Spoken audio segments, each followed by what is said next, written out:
Now, how come it's doing that? I want to know how come it's doing that.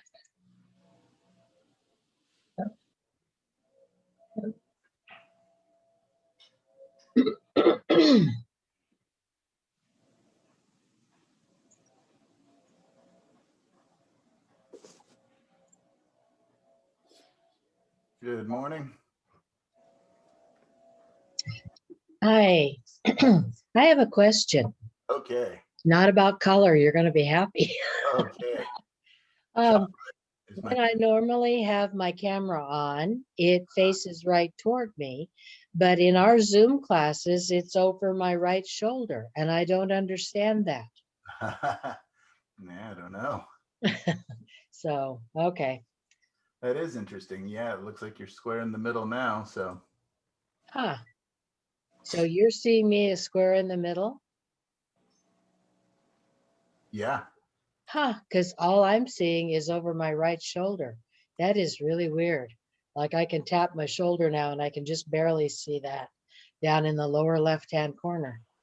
That Odd. is really interesting. Yeah, no, I'm not sure what that is. I am not either. I am not a computer person. So, No, I mean, well, when I was in college, a computer took up a whole room. right. Isn't that amazing? It is amazing. Now we've got, yeah, I always think that's really interesting that we have far more tech in our pocket when we have our phone on, or Oh, no kidding. NASA had to send the first, Well, and since I haven't been painting along, I decided to move to my dining room where the chair is more comfortable. So, Morning. Good morning. How you doing, Linda? Okay, how are you? Fantastic. Michael, I want to ask what's your next lesson class? It's called Painting on the Edge. It will go, you'll be able to sign up starting on Saturday, what the school told me. I can post my description of it if we would like. Yes. Because I learned a lot in this class. I have 3 class each week. I have academic of Art University San Francisco. Wow. I'm MFA students. Wow. Online study. Now I'm learning painting. That's Should amazing. take 63 credits and then graduate. I will try. But the third one is Maryland Institute Art School, open study. Okay. Yeah, I'm still waiting for their acceptance letter. Maybe within a week, they accept me on site. It's not online. So also is a MFA program. Man, you are busy. Very busy. So I love your class. I learned a lot about landscaping and color. Improved. Yeah, my friends also say improved. So that's I want. Oh yeah, no, I can see it already. Yeah. If I can keep the time, if the school start, Maryland Institute Art School is start in September, so I still have time to follow your class. Mike, when does the class start? I'm putting it into the Facebook page right now. We're going to take a little bit of a break. What do I have here? April 21st through May 26th. April, okay. Yeah, and that's my idea, at least. There's a reason where my wife is from Bulgaria and we're trying to get my daughter dual citizenship. So we've got to go down to LA a couple times to get to the consulate down there. We're kind of just thinking ahead to possibly her studying abroad some in college. When we did our travel, she found a lot of places she wouldn't mind going to school, like Italy and France and stuff. So this should Yeah. open up those possibilities. And if she can get into any of the free colleges there, that's all the better. So, and we'd get to go visit. That's why I have a bit of a break, is trying to make sure, because it's never easy working with consulates of any sort. I think I spent the first part of my marriage in consulates trying to get my wife her green card and then citizenship and everything else. So anyways, I'm just going to post that really quickly. It's the rough outline. This OSA, Oregon Society of Artists, will of course look through it, see if it fits with their scheduling and everything else, but I can just quickly read it. So this is about the next class, since we still have a couple minutes before our proper class starts. I named it Painting on the Edge, which, you know, I'm just trying to give them kind of funny, clever titles, but it kind of works. So techniques to take our paintings to the next level expression. Let us take our paintings beyond the subject and composition, learn how to handle the paint and the brushes in creative and new ways. Learn about making beautiful marks in the brush strokes you want to paint. Learn about scumbling and glazing, creating a wide variety of expressive brush strokes, making big, bold statements with a loaded brush stroke, dry brushing for optical mixing and creating quiet areas, fixing and correcting brush strokes, using soft and hard edges to control the viewer and to develop a feeling of depth, creating interesting edges. In this class, we're going to learn about how to create our very own beautiful tonalist painting, a luminous painting, and an impressionist painting. So I think that will be a lot of fun for everybody, and me especially. I love all those styles. I love tonalists and luminous paintings. I kind of think of them intermixably, but we'll go over why they're considered different historically and kind of what they look for. And then impressionists. So we will learn about, you know, using thick, beautiful, strong brushwork and how to layer kind of wet into wet, and a lot about that. So for some of you, that will be great, not only because you get to paint impressionism, but it also teaches us to be a little more bold and brave when we're applying the paint. So we will be going over that. So how does that sound for the next class? Sounds good. Great. Yeah, I know a lot of the questions I've been getting are about brushwork. And Susan, I know that last week when you were showing us your sunset with the boats, a lot of that came down to different types of brushwork. And it's just, there's just so much, right? Every 6-week course that we've done could be a full year. And I know that, and there's no way I can teach, you know, everything about design in 6 weeks or everything about color in 6 weeks. But I think that it's kind of a logical way to build our paintings up, you know, composition and design being by far and away the most important. You know, I really do weight it to like 70% of the importance of the painting. And then color is the one that gets all the credit. And when we are finalizing our paintings and kind of developing our style, it really, brushwork becomes more and more important. And that's kind of the stage that I'm at in my painting, but they're all super important, and I keep learning about all of those. But by focusing on my brushwork and slowing it down and breaking down the elements of a brush stroke, it's Yeah, I didn't really mean for you to get really up. hey Lisa, your sound is on. Eliza. Anyways, let me grab one quick note on that real quick. I just found it.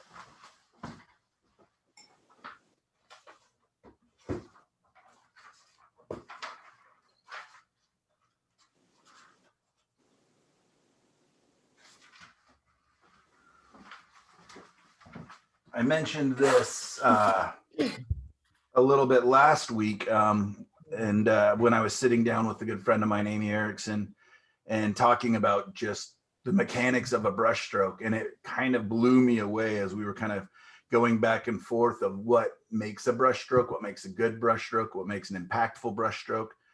And these are just a couple of the notes that I wrote down. A brush stroke has intention behind it. It has a beginning, a middle, and an end, which is really an interesting concept to break down. Mechanics of a brush stroke. It's the brush plus the surface plus the consistency of paint plus amount of paint plus angle of brush plus pressure plus speed of movement. And that's just the notes I wrote down in our little tiny quick discussion on it. Could you repeat that? The brush plus the surface plus consistency of paint plus amount of paint plus angle of brush plus pressure plus speed of movement. And that's, I mean, I'm sure there's so many more elements to it. But sounds like drive. What was that, Susan? Sounds like learning to drive. Yeah, right. It really is. Yeah, and I mean that you can get bogged down with information, as we all know.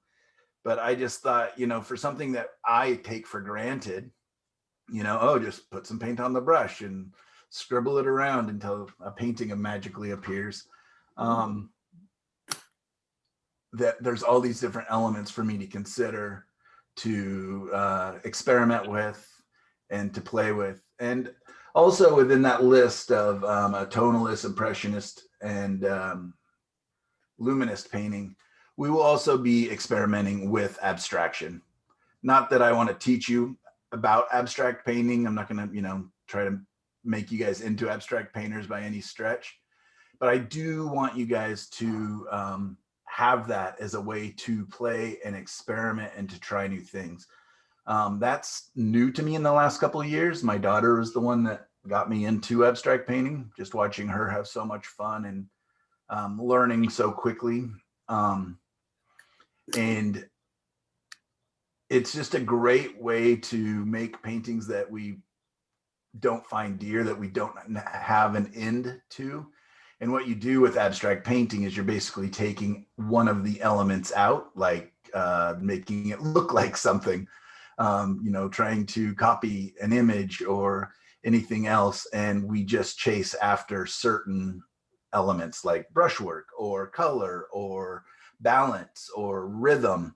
So you prioritize other elements of the painting over what we're always trying to chase, which is trying to create an image that looks like something, maybe not a complete photo realistic rendering, but we're always trying to kind of chase the subject, the theme, and the design. So anyways, let's get onto this class. All right, well, thank you guys for all waking up and joining me this maybe sunny, I don't know, I shut all my blinds so I can control the light in here a little better this week.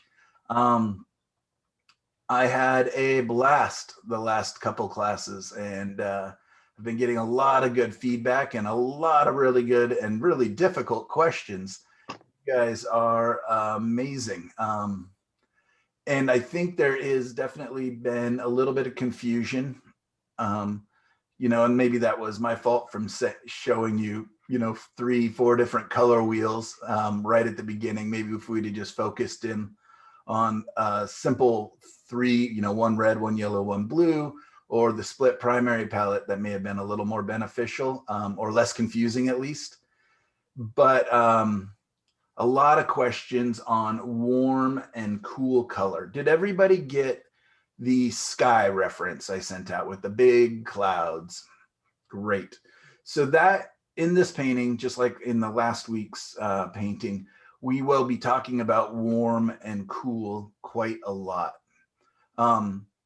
I do have, if you went to the Facebook page at all this morning, I simply put, color questions for Michael to answer in today's class.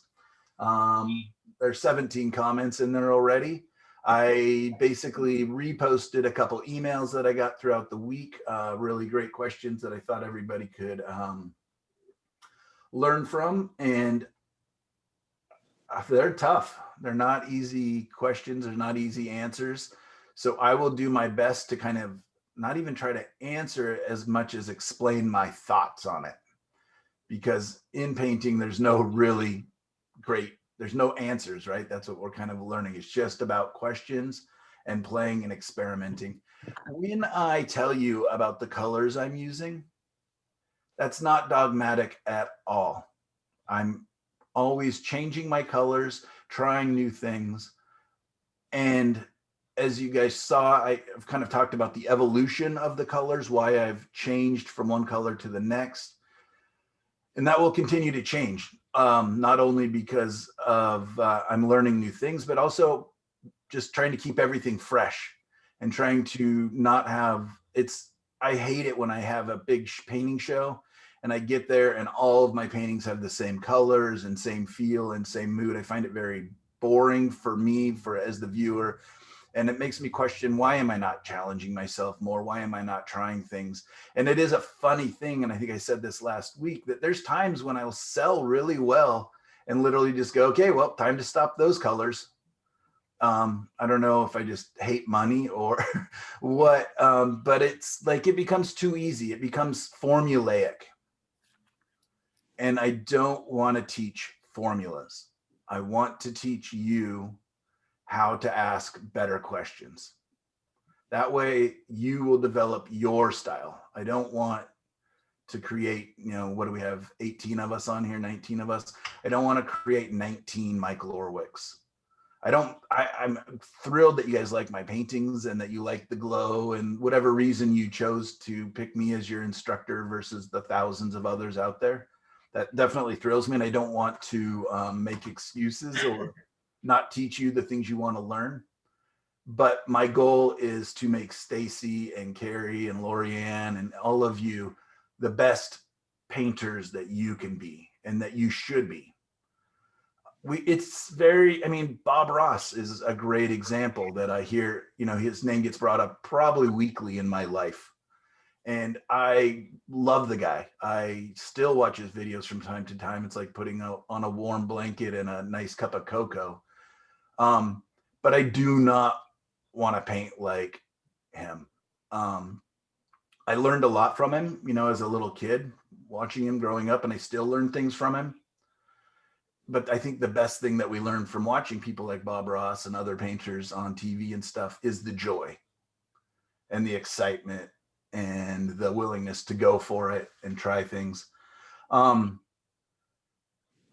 But he definitely taught formulas. You can tell when you walk into a coffee shop or an old diner or whatever, oh, they are Bob Ross painters. They've bought the books, so they've watched the videos. They probably even own the Bob Ross fan brushes and palette knives and everything else. There's magic watching his paintings kind of materialize out of nothing. He starts with a big black canvas oftentimes and a couple of splashes with his palette knife and he's got a snowy mountain. It's very exciting and very interesting, but it again can become quite formulaic.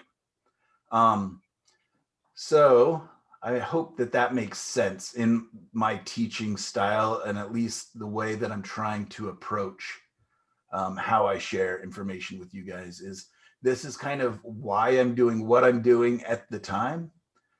There's lots of different ways to do it, lots of different answers to every question, but we're going to become better painters by simply asking better questions. I just sent out an email to everyone and also posted it under that question I just asked, question about questions. And it is a kind of a little checklist. If you scroll to the bottom of that, it's the theme, idea, concept. And that's something that I have printed out, 30 or 40 of and have in my studio. And something I refer back to. It's not only to critique my painting as it's being done and when it's done, but I also will kind of read through the questions as I'm approaching my painting.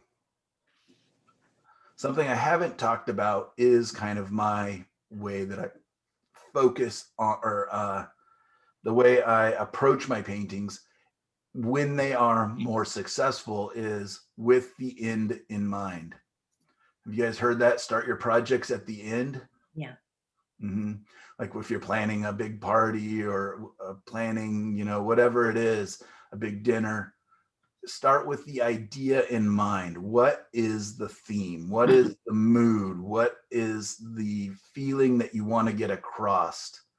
You know, is it an Italian dinner? You probably don't want to throw in, you know, things that aren't Italian themed foods. So starting with that concept and idea is the big thing. And then that helps me to figure out the way I want to start the painting. Because I start my paintings in 3 to 4 different ways. I've shown you guys a couple of them.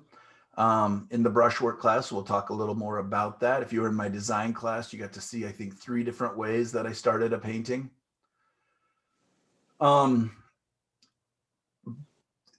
So, and then I work towards the middle. I don't want to have it so figured out that I stop having a conversation with my painting.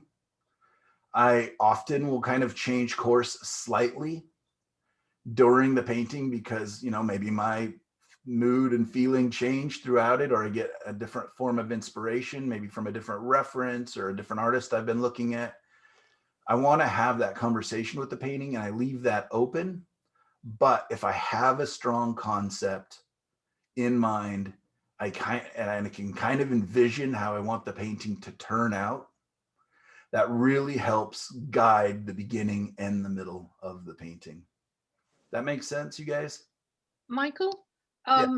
one idea, that's a really interesting concept. I wonder if maybe next time, if you had 2 of your pictures that were very different, that you could share with us about what was the concept and idea you had starting each one of them and how it influenced how you started each one of them. Just as a possibility. Fantastic. So even let's say today's painting with the clouds and the little bit of beach at the bottom, you know, some waves. This painting is, for me, is going to be about the big pink part of that cloud. Let's just do a quick screen share so we can see the photo while I'm talking about it. All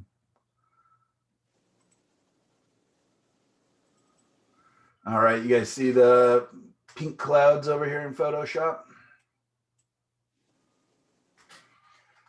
So, I mean, this painting is theoretically is a beach painting. It's a sunset painting. You know, there is a little bit of the sunset, but really the star of the show is this warm versus this cool, this light versus this dark, this beautiful motion, everything else, the other elements in it to help tell the story. So for me, this painting is kind of a celebration of a break in a storm. It tells the story for me. I always find storms and weather, you know, have an innate story, an innate emotional story to them.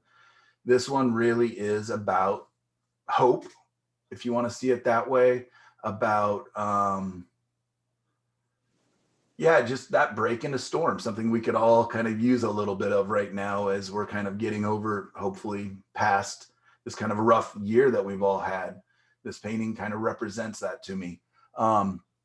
And I'm trying to bring more metaphor into my paintings. If you guys follow me on my Facebook page, my Michael Orwick Arts Facebook page, you'll see a lot. And I've been doing a number of amazing commissions lately for both, well, for the Vineyard project, which was fantastic. And then I did one for a family that's trying to have children, trying to get pregnant. And the wife, I hopefully I'm not telling anything private that they wouldn't, you know, I won't say any names or anything, but the wife has medical issues, and the husband's been taking care of her a lot and finds great joy and pride in that. And he's trying to build an environment, and they're, you know, looking for homes with family in mind. And all of that information, he wanted a Michael Orwick painting, you know, one that felt like mine. He picked a couple of his favorites of mine from the past. I had just been on a beautiful hike along one of my favorite creeks in Oregon, And so I was showing him photos from that and telling him about, hiking with my daughter and wife there and how I just love the enveloping environment there. And he really bonded to that because they also are hikers and outdoors people. And so we started incorporating those elements, but then saying, okay, well, what could each one of these trees represent in the painting? What could the colors represent in this painting? There's nurse logs because his father has recently passed away. So a nurse log is, when a tree falls and other trees use it to grow. And so kind of some of the elements of the decomposition, and that sounds bad when you're talking about a human, but about death, birth, all of it, and how it feeds into itself and it's a cycle. And how this, when they do have children, they'll know about their grandfather and how he helped build an environment. And then it has big trees helping protect littler trees, has trees that are being formed by the weather and by the elements, and other trees that are stronger that are helping to protect them. So it's all that, and how do you encapsulate all of that into a painting? The other project I got to do was it was based on a 30-plus-year-old photo of these people's children on the beach. It was a horrible photo. It was just not a good photo really in the first place. And they didn't have the original. They just had a copy of a copy. But it was a magical moment for them. So being able to talk to them, showing them again photo references. I even showed them these clouds that I'll be painting on today. And saying, okay, well, we can't copy the day, but we can copy the memories of that day. We can copy the feeling of that day. And, the kids now have their own children that are older than they were in the photo. And so it was neat to also talk about that. Okay, I can warm up elements, even though it was kind of a cool, blustery day, we can warm up the feeling because there was that familial warmth in that memory. We can make the clouds more interesting. I can tie elements in and change the design so it can, keeps the viewer looking where we want them to look. All these different things. So those are kind of what I mean. How they dictate how I start the painting is a lot of times like, do I tone my canvas? Like, is the painting going to be about thicker, more impressionistic brushstrokes where it's the opacity, thick paint, I'm looking at that? Or am I looking at the transparent colors where I may want to use a white canvas like I'm going to do today, because I want that light to go through the paint, hit the surface, and come back out. Me on my personal journey right now as a painter, I'm trying to teach myself to use more paint. I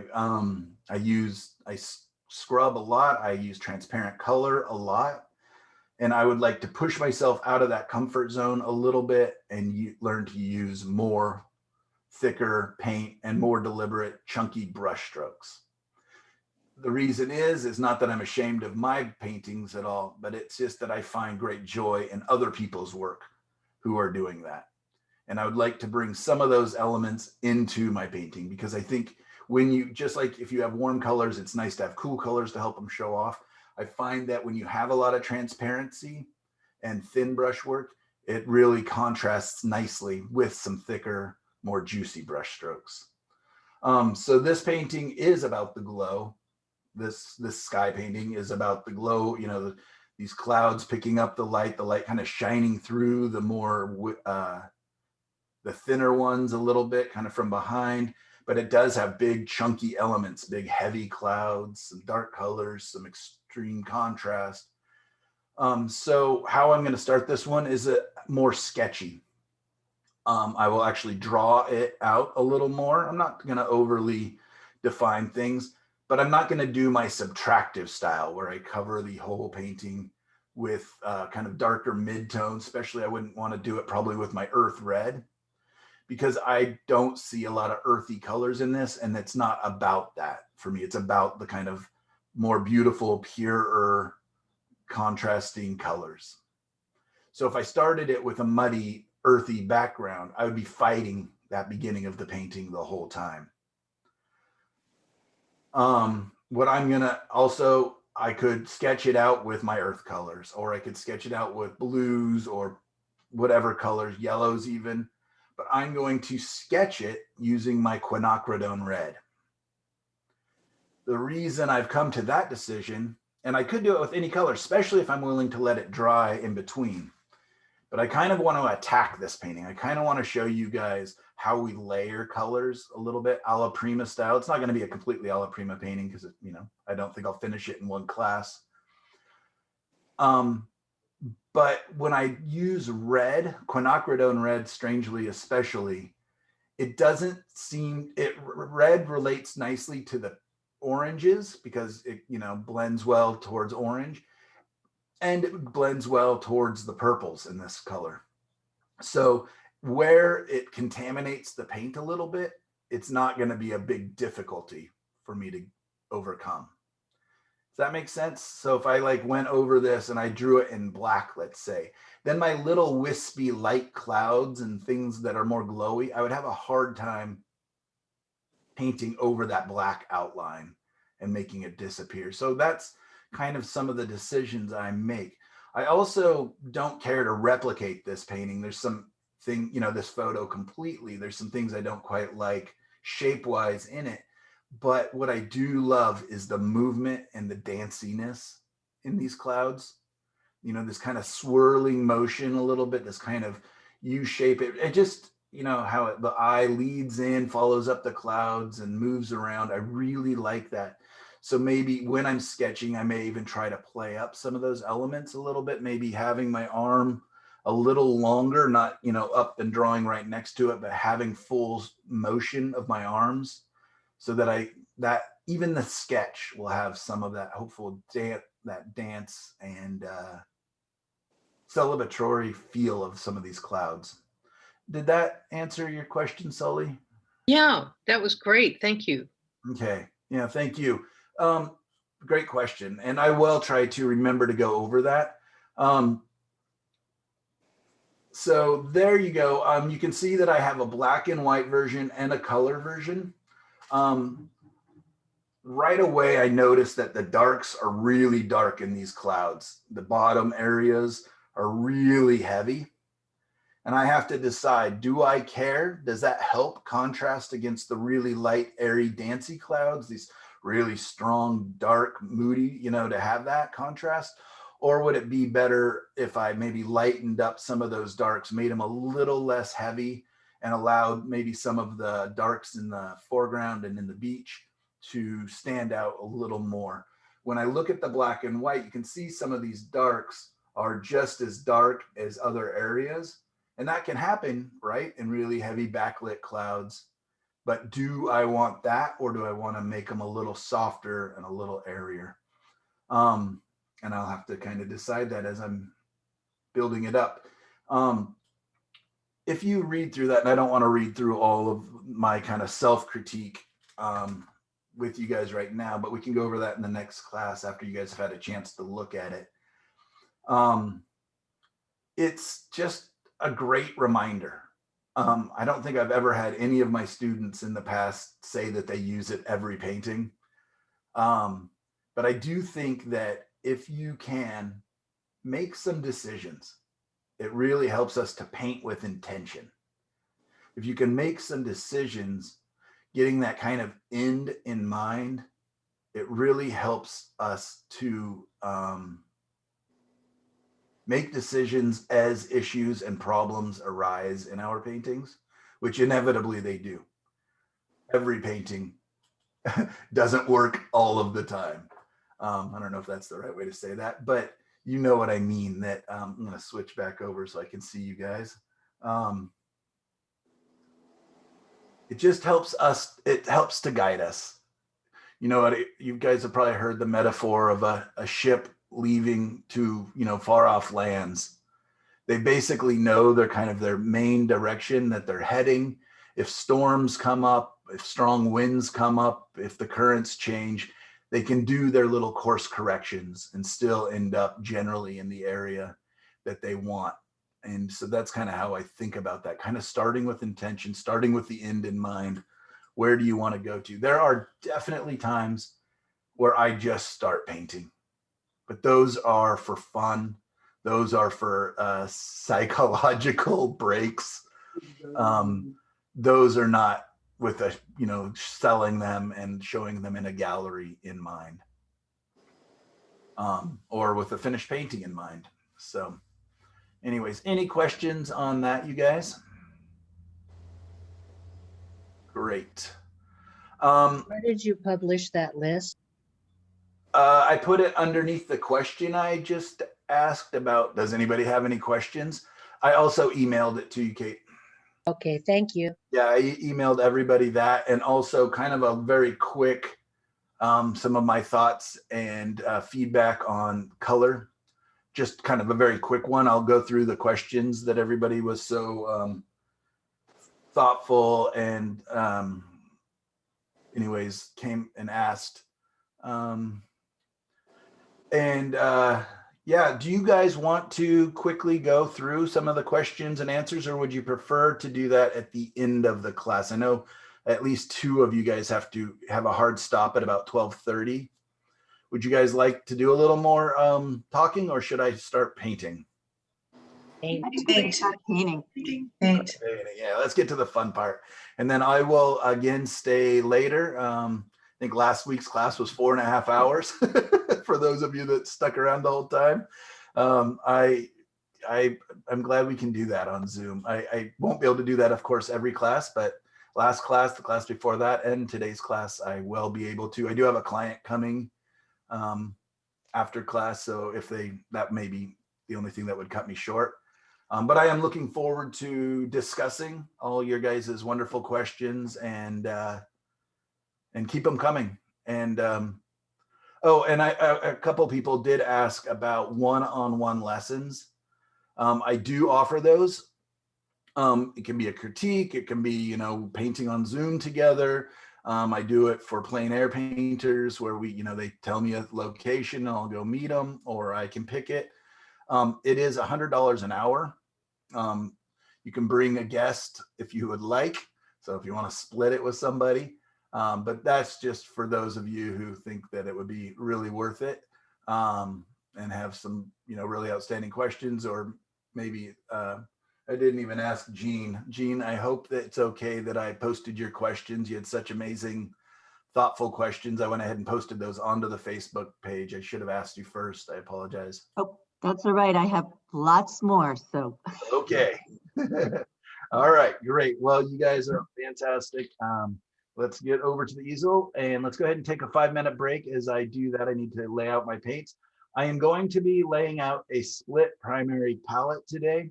I very much, and I guess I could ask, I contemplated using the CMT, the cyan, magenta, yellow, and black today, but I have been teaching the split primary more, and I'm still experimenting with that. Would you guys rather do the split primary or CMT?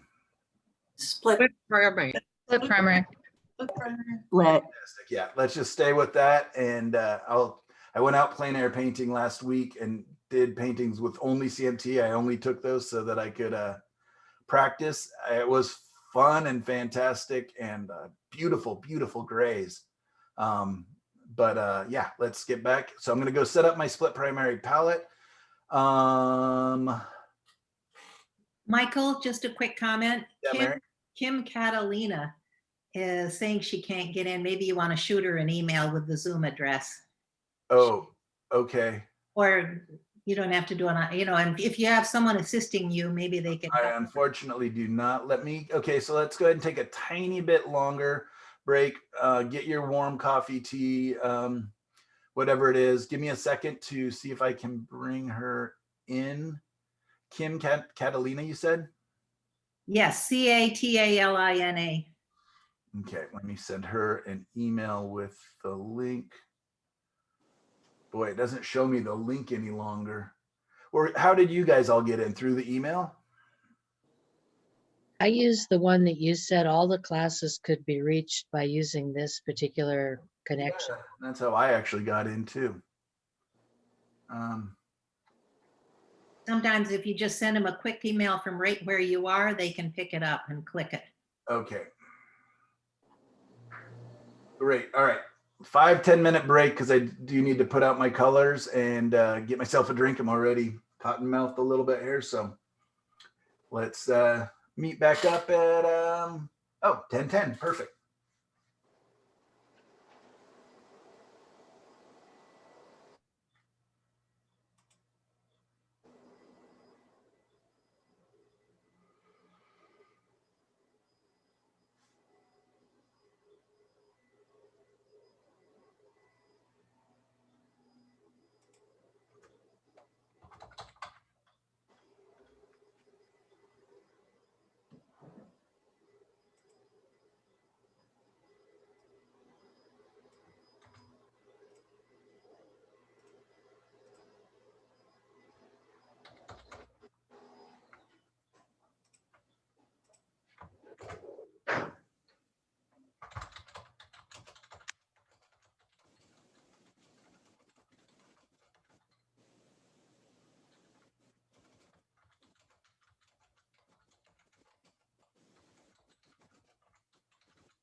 All right. Email is sent to Kim. That's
Michael, could you name the colors as you put them on?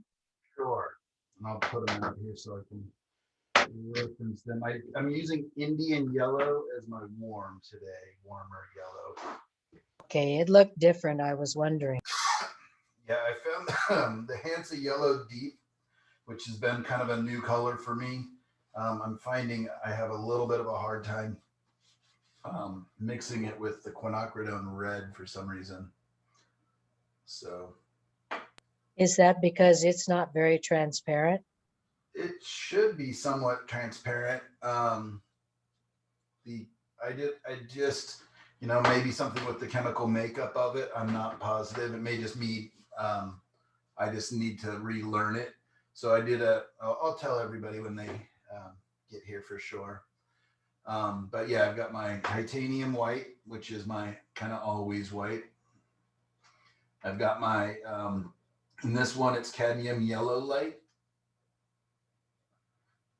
Simply because it's the yellow that I have out. The Indian yellow.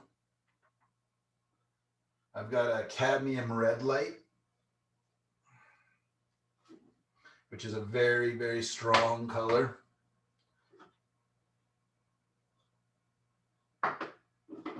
I'm putting on French ultramarine right now. And Is that Quin Red? yeah, Quinacridone Red. I contemplated putting the magenta, Quinacridone magenta out there, but decided not to.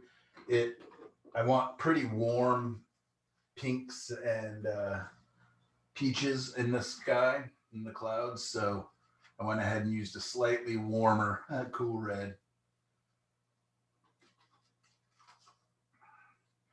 All right, so I've got titanium white, cadmium yellow light, Indian yellow, cadmium red light, Quinacridone red, French ultramarine, or just ultramarine blue by Gamblin, and I don't know if there's a difference between French ultramarine and ultramarine, and manganese blue hue. Cobalt may have been a nice choice there. Quinacridone may have been a nice choice there. And it's just a matter of making the decision and then kind of sticking with it so that I have somewhat of a limited palette just to keep the harmony. A painting like today where it's pretty dramatic and pretty exciting, it's pretty easy to go off the rails if I have a whole lot of colors and have, I could lose the harmony really fast. Yeah, I've always used Phthalo Blue, but it really is strong. Yeah, Phthalo Blue would be really great for this painting. I just am terrified of Phthalo Blue. All my Phthalo Blue paintings, I'll have fun painting them, but they just read as cartoony and somewhat toxic when I'm done. To me, I admire other people's paintings that use. I'm getting paint all over myself from something. One of my tubes must be punctured or something. Looks like my Indian yellow is leaking. Yeah.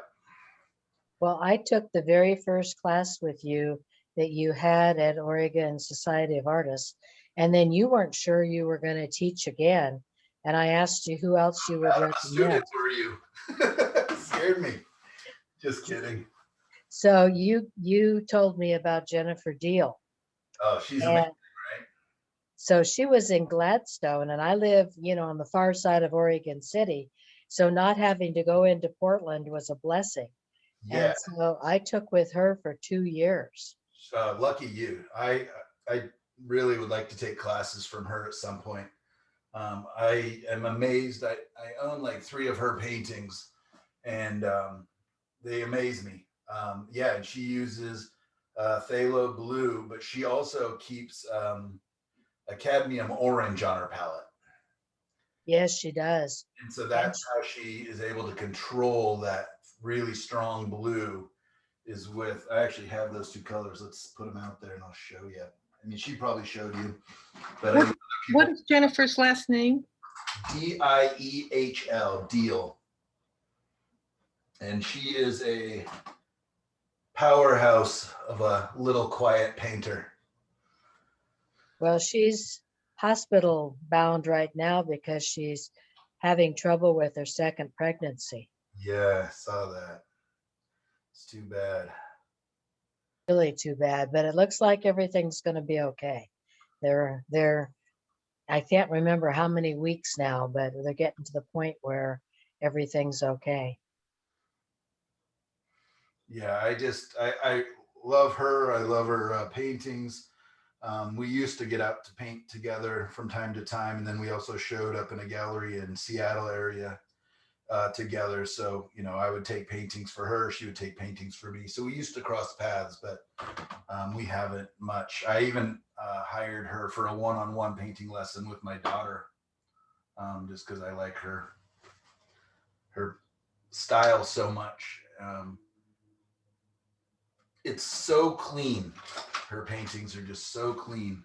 My yellow is slowly slugging its way down the painting here. Michael, I'm looking for your next class on OSA's website. Is it up there yet? Yeah, it's not there. It will go live on Saturday. If you, after class, want to, you know, contact them just so, you know, you don't forget it or miss it, you can, and they would, I'm sure, put you on the list early. But they're going live with the class on Saturday, is what I heard. It was kind of one of those, hey, hurry up and give us your class information. And I did that early last week and thought I must have done something wrong because it wasn't up. But no, they're kind of waiting for everybody to get their stuff in. And at the end of that class, we can decide if we want one more class before summer. I usually take summers off to make sure I get outside and paint. But if we want one more class, and again, I thought that, you know, we could kind of do where we kind of bring it all together, or we can do one where we're preparing for outdoor painting. Anyways, we have lots of options. So, all right, is everybody back? The class description is on Facebook. Oh, it is. Just found it. Yeah, if you look under Michael Orwick. Oh, great. So I guess people could sign up there. All right. So while everybody was getting their coffee and tea, I laid out my colors, kind of set up everything, and Kate asked a little bit of a question. I don't know if it was a question so much as a statement about phthalo blue, which would have been a great choice for today's painting because there's these nice vibrant blues in it. But I personally am scared of phthalo blue. I also don't use phthalo green very often, even though it's beautiful and does amazing things. I probably own most colors now, but I still use kind of my, you know, my split primary most of the time. Phthalo blue, I want to do just a quick side by side. So this is my French ultramarine with some white.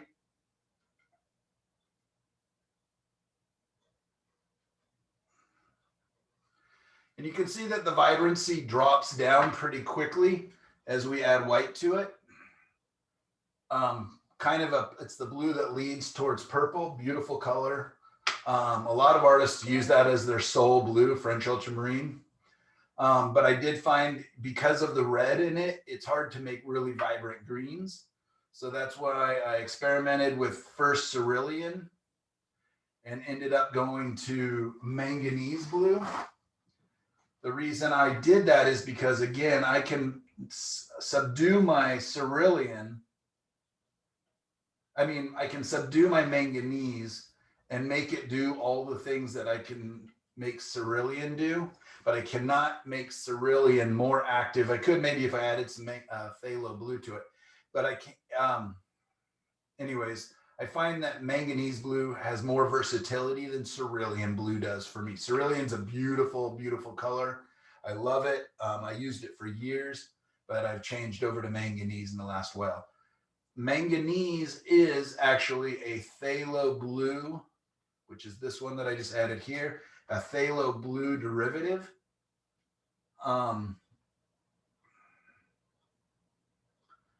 It's just been kind of weakened down and changed a little bit. So you can see how bright phthalo blue is. It retains its vibrancy much longer, you know, as I add white to it. It keeps a very vibrant, bright blue to it.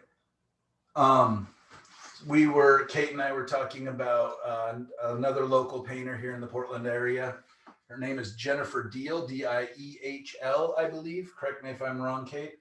And fantastic painter, and her colors are very vibrant and very clean and very pure. She's a very precise painter. I think our family owns 3 of her paintings, and we just love them. One's even a focal point down in our dining room of just some simple teapots and cups. I got a couple of her landscapes as well. I've been lucky enough to be able to do trades with her because luckily she likes my paintings. How she is able to have phthalo blue in her palette on a regular basis and not have it dominate is the fact that she also puts cadmium orange. You can see I've owned this tube for years and I barely touched it. It's just not a color I go to very often, but if you ever really want bright oranges, cadmium orange may be your best bet. It's actually, if you look on the back, it's a single pigment color, meaning it's just one mineral mixed in there to make this really bright orange. But by having a very bright orange and a very bright blue on her color palette at the same time, she's able to mix across the color wheel towards her orange and get it to neutralize very quickly. So by using orange, which is across from blue on the color wheel, its complement color, she is able to, let's add some whites to those so you can actually see what's going on with those colors. So if I go over here, it gets very bright blue. As I come across, begin adding the orange to it, it gets subdued very quickly. Can you guys see that?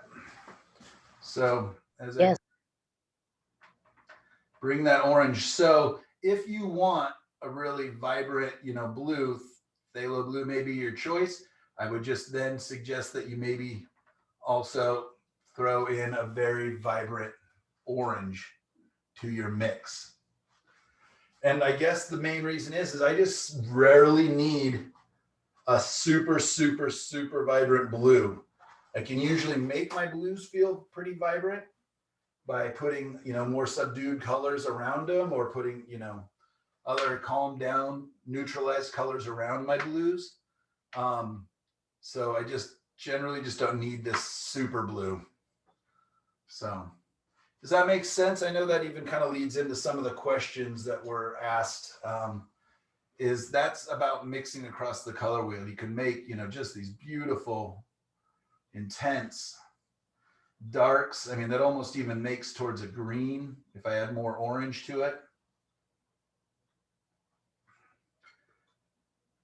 And if I add more blue, it's just a very intense dark color. So yeah, I mean, that's just what's so neat about color is that for every color, there's kind of a counter color that you can use. So please never, ever mistake my choice of colors that I'm using as the end all be all of anything. They're just the colors that I'm using, that I'm getting comfortable with, the ones that I'm finding that I can do the most with the least amount of colors. Yeah. Any other questions about that, or did that lead to anything for anybody there? Just get that all the way out of the way so I don't accidentally get into it and confuse the issue a little bit here.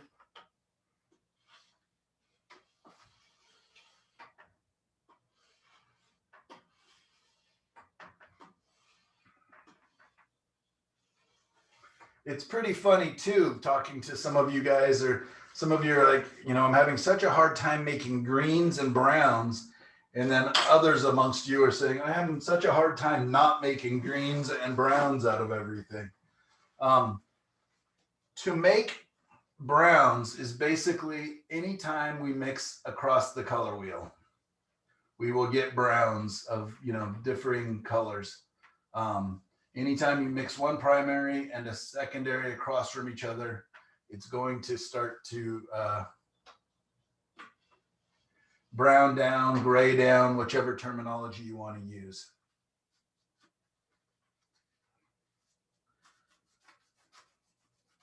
What are the paint colors, the cyan, magenta, those ones with the chromatic black? What paint tubes are those? I can only say what I'm experimenting with. I think if I was actually to go online and learn a little more about it, I'd probably learn. I'm just kind of been experimenting with it, kind of on my own and coming up with what I'm finding to be the most versatile and to do the most. And it's a strange one.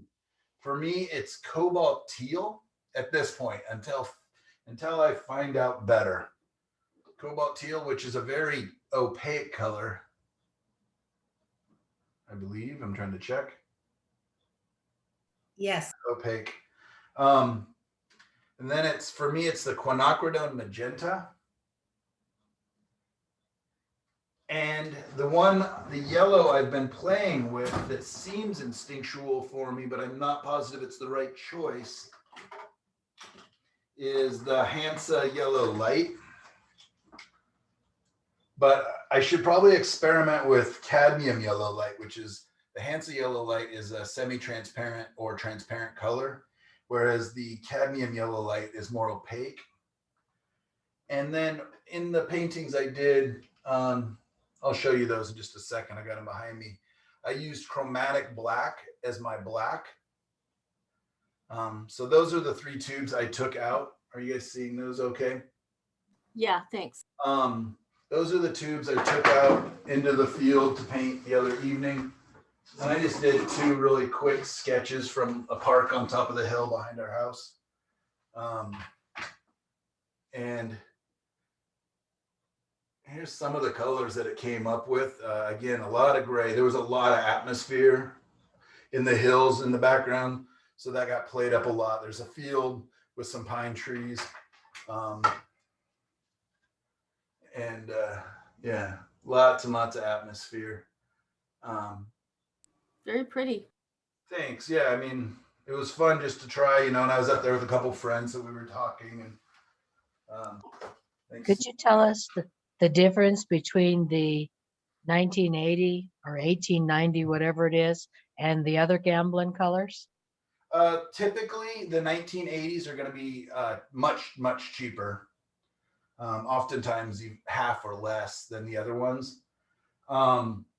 They are a less strong paint. They're considered their student grade paints.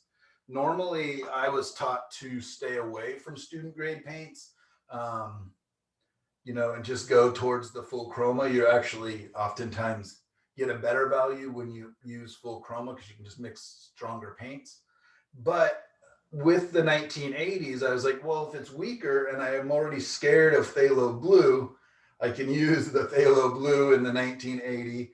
I also go through so much white that I wanted to see if there's much of a difference between the 1980 titanium white, just because, again, I buy 8 tubes at a time. The other one that I've been experimenting with 1980 is the Cadmium Red Light, because it's just such a strong color. And I rarely need it to be so strong, and cadmium paints are quite expensive. So it seems to work for me. I'm guessing that Cadmium Yellow Light in the 1980s is going to be quite weak, and I should, it's probably worth me spending the extra money. But again, I'm always just experimenting. I don't know how it's going to work for me until I try it. And hopefully I'll just, but yeah, they're less pigment, less minerals, less whatever it is that's giving you the color in it. So it's probably, inevitably a little bit more transparent. The color won't go as far. It'll mix out when you're, mixing it with other colors. So you guys can decide. I have a good friend of mine, Anton Pavlenko, who paints with almost exclusively 1980. If you go look at his paintings, you'll understand why, because he just uses, when he squeezes out his tubes, he squeezes out almost the entire tube of paint. And that's even when he's out plein air painting. He just has huge piles of paint, and he then transfers those huge piles of paint onto his canvas, and his paintings can be like almost an inch thick. They're actually dripping and doing all sorts of interesting things. What's his last name? Pavlenko, Pavlenko.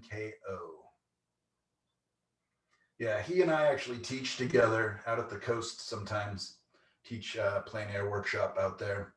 And it's a lot of fun. I mean, his paintings are just so crazy. They're beautiful. He's a funny guy. I enjoy painting with him. Let me see, I actually have one of his paintings. You guys give me 1 minute here. I took one of their plein air painting workshops, and they are so fun. Just watching the two of them, their styles are so different.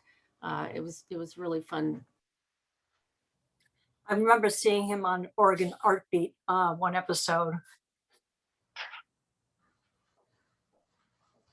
I'm sorry if you were just asking me a question or anything. I just went into the attic. We were just talking about you, that's all. That's good. All right. I'll watch that later. I don't know if you can see the amount of texture and paint on here. It's very gestural, very wet into wet. And he builds his paintings with such abandon. It's really interesting to watch. But you can really see the brushwork in there. And this is definitely one of his thinner paintings. That's just one I picked up for him at an art show. So just returning it to him. But anyways, he's much more impressionistic than I typically am. All right, here we go. Okay, so I've got my references printed out here.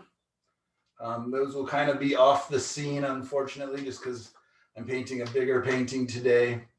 So you're just going to have to refer to your own references if you care to. And then I printed the black and white. I oftentimes will print up a black and white and a color. Just that helps me to kind of double check my values and more of my design. I also notice, and this happens a lot when you take photos, if I aim into the light area of this photo, when I took it, I wanted to make sure that this didn't all get bleached out, right? You guys have all done that where you take photos of, beautiful sunsets, and then when you go check them later, your sunset's all bleached out and, all the colors are gone. So what I have to do is I have to focus in on there. If I'm taking with my iPhone, which I did with this one, I'll actually touch the area on the screen where I want the camera to focus, and it will capture that information. But what it does inversely is it causes the darks to appear much darker. If I were doing this class or this painting without, all of you guys here, I would have my monitors up, and I might even have a couple more printouts, because when I took this, I knew that I was seeing something beautiful and special. And so I took quite a few. I took like 5 or 6 photos of this. And what I would do also is then I would focus into the darks so I could get those colors a little better. But then again, that washes this out. So just know that your camera doesn't quite see like the human eye. It's usually going to make the darks darker if you are getting good contrast in your lights, or it's going to make the lights really washed out if you're seeing into the shadow or darker areas. So a lot of times it's a great idea to take 2 or 3 photos focusing in on different elements in the scene. And then you can just simply have multiple printouts or multiple references being used. But knowing that this sky is overly dark, I can either say, you know what, that's kind of cool because it brings the viewer back down. It's got this kind of nice focal thing going on here, or I can say, no, that's ridiculous. It's so dark, I could almost put some stars up there and it looks silly. And so I will basically lighten some of this area up knowing that. And again, we talked about the darks at the bottoms of these clouds are really heavy. They almost feel like they just want to drop to the ground, right? They're like rocks floating around up there. So I will lighten those up to a degree as well. And then again, that will allow the darks in my foreground to feel more like the ground, the sky to feel more like the sky and not quite so heavy. That makes sense, everybody? Yes. Good. Scoot this over a little bit just because I'm going to quickly, well, as long as it takes, do my sketching. I am going to use no medium today. Only a little bit of Gamsol paint thinner to thin the paints. So when we think building up the painting from thin to thick, I usually think of the thick. It's another way to say it is lean to fat would be with oil, the oil that's in the paint. So thinner paint to thicker paint. And you can also, like some people add oil to their paint as a medium. They want it to go a little further. That also, it just, you're slowing down the dry time a little bit. So the thinner paint here with a little bit of paint thinner is going to dry much faster than this big pile of thick, oily paint up here. And I kind of want it to dry a little bit, you know, much quicker as I'm building it up. What size canvas are you using? I believe that is an 18 by 24. Thank you. Yeah, here's a probably. I'm not sure. I just grabbed it. This was a pre-primed canvas. Very, very, very smooth gesso. So I went ahead and added one more coat of gesso onto it just to give it a tiny bit of a tooth. It's again, if I wasn't painting right now, I'd probably put one more coat of gesso on there to give it even a tiny bit more tooth. It'll also make it a little more absorbent. So if I want to do any staining with transparent color, I can. Just trying to figure out kind of my horizon line.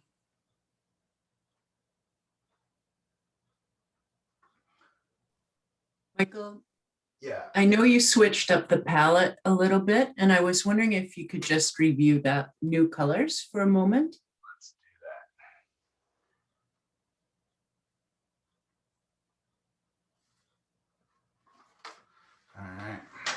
that. All right. Can you guys see my colors? Nope. So I did change the colors a little bit compared to maybe the photo I sent. This is titanium white, cadmium yellow light,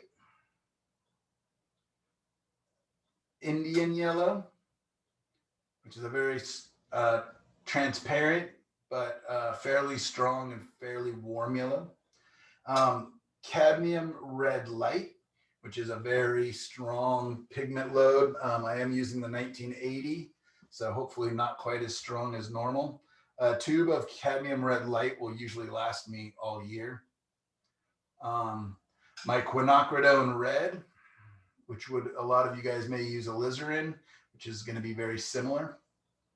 It's just, this is a slightly more vibrant and it keeps its intensity when mixed with white and other colors a little longer than alizarin. Ultramarine blue and my manganese blue hue, which again is a phthalo derivative. So it's pretty strong, but at the same time, transparent. All right, so I've got a horizon line in there. I kind of tested it to make sure it's fairly straight. I got to figure out how I can stand. Maybe I'm going to change the angle a little bit so I'm not kicking the camera while I kind of stand in front of it. All right. So using a little bit of the Quinacridone Red, don't know why I just wiped that back off. You can see I've added almost too much paint thinner. It's even wanting to drip a little bit. I usually don't want my paint drippy. That's kind of like as far as I'll thin it. I want it to be nice and slick and fast, like a good ink, but not drippy. I just don't want it messing up stuff. What I'm going to be thinking about now as I kind of step up to start sketching is generally my big shapes to small shapes. My big shapes are generally kind of the more important. If I had a real strong focal point, like a little barn or some structure or a car, maybe I would get in there and sketch that. But usually I'll start with the big shapes because they'll kind of tell me where the little shapes come to, or end up. So I'm going to start with the big shapes, which is this one great big huge cloud on the left side. We kind of measure over, realize it's about 1/4 of the way over is the top of it, kind of where it comes in. I could change that for sure. I would want to make sure that it's not really in the corners or anything like that. If things are in the corners, I'll generally try to remember to move those. I kind of want to figure out where's the bottom of this. It's pretty close to the horizon line, actually. It then sticks out in the middle, not quite halfway.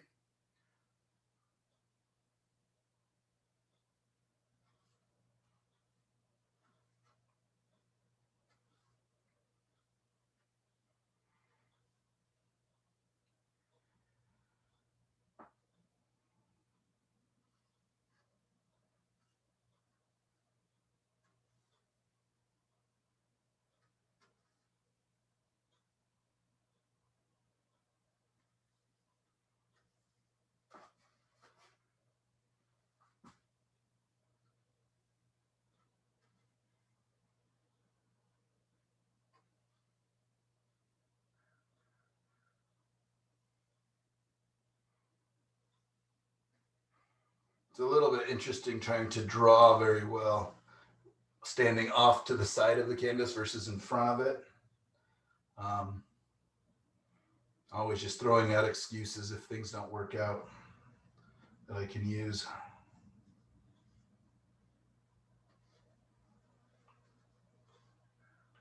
Going to go ahead and bind these, this big cloud with the little clouds down at the bottom, the littler big cloud at the bottom.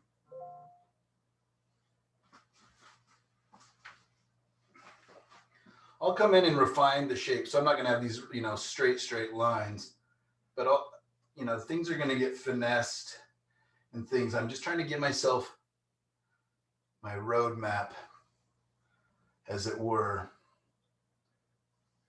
kind of that end in mind. What are the big things? It's about these clouds. It's about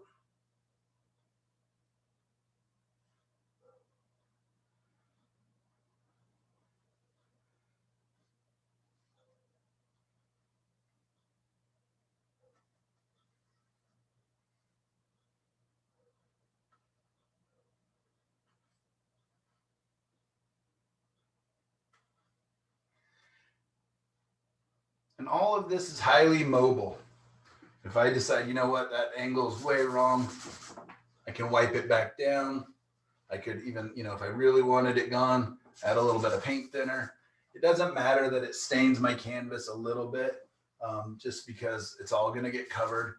So it's better to take your time and get these shapes, as good as you feel like you need them.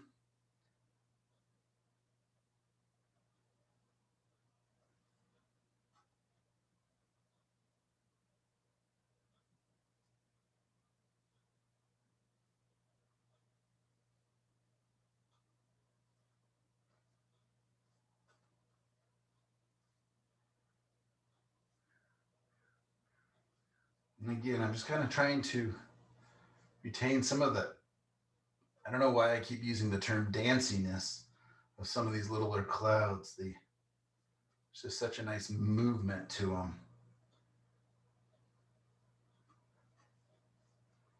And I'm not afraid to exaggerate things that I like. It's part of being a good storyteller, right? Never let the truth get in the way of a good story. That can be double and triple for painting.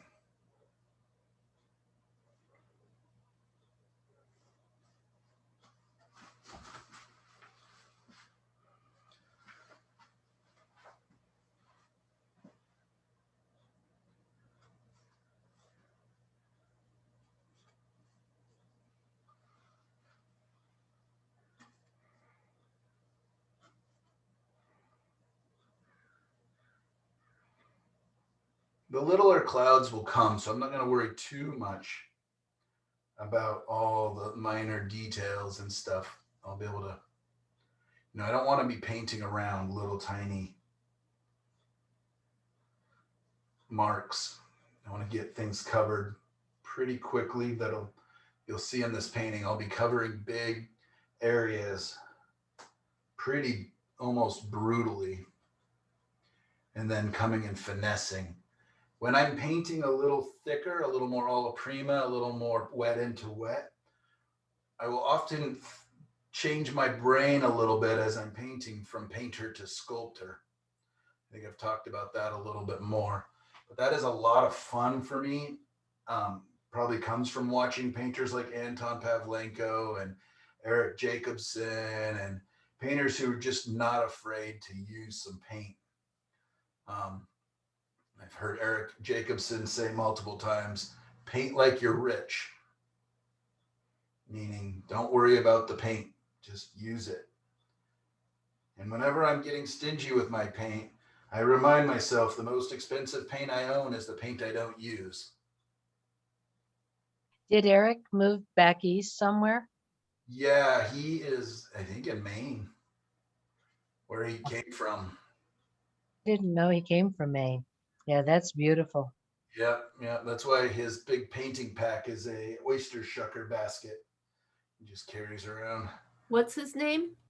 Eric Jacobson, and that Sen is S-E-N, I think. I don't know why. Norwegian. Yep. He's a great painter. Another really thick, uses a lot of paint. It's fun. He's just so docile about how he paints.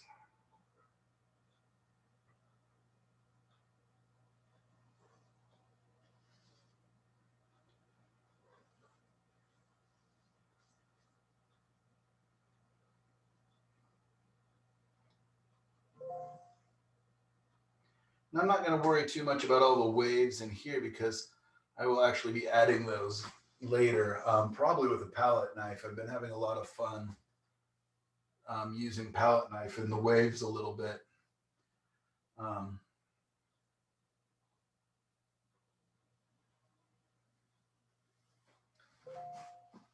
So there we go. That's kind of my crazy looking design, right? It's messy. I'm not going to win any awards with it.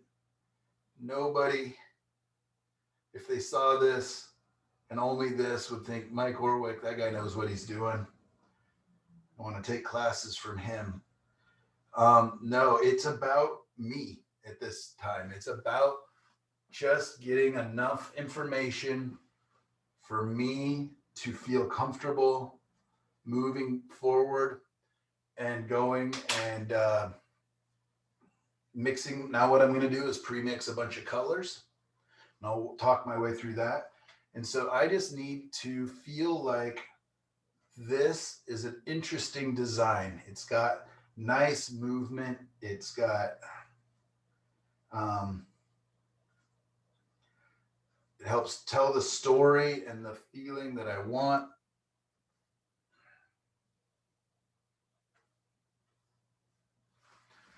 And like, I actually don't like, I love this cloud.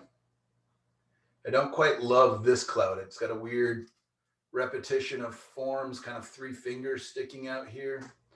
So I won't copy that because I don't love it. But what are elements of it that I do like? Maybe I can actually make it, even if this guy's dancing, maybe he needs a dance partner.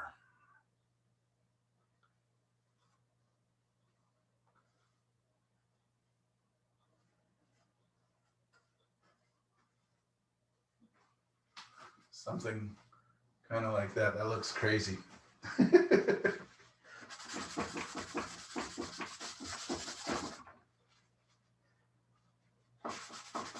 That's one of the hardest parts for me about doing competitions or teaching is even though I'm like, oh, that's a hideous dance partner.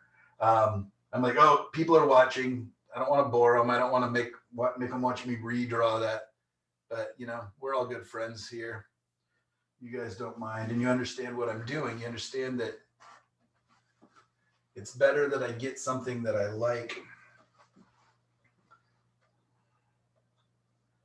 and something I'm comfortable with. Sorry about my big arm taking it out of focus there.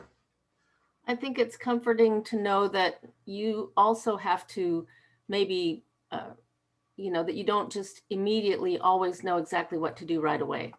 I surely do not.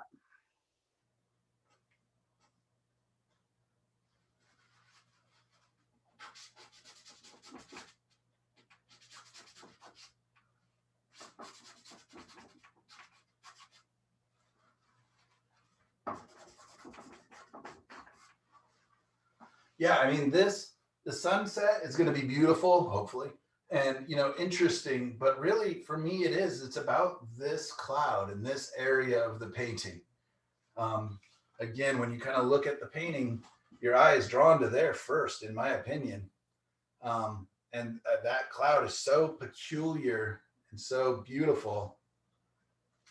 It's worth me getting that right, you know, or right-ish. Writer.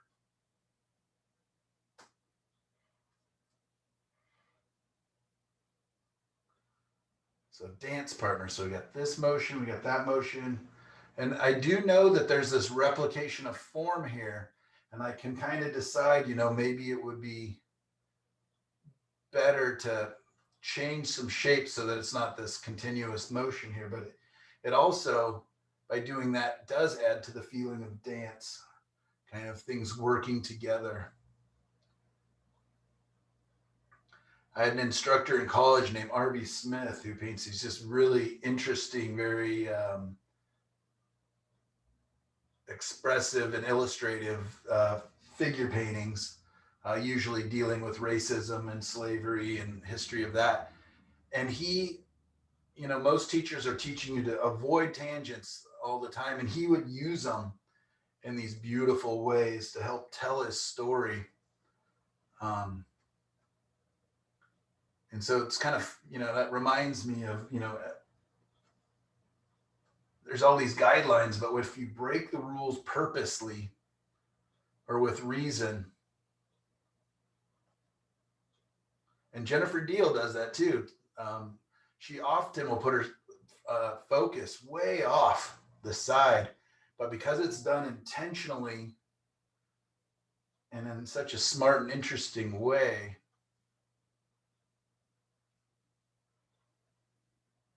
Where did you attend art school?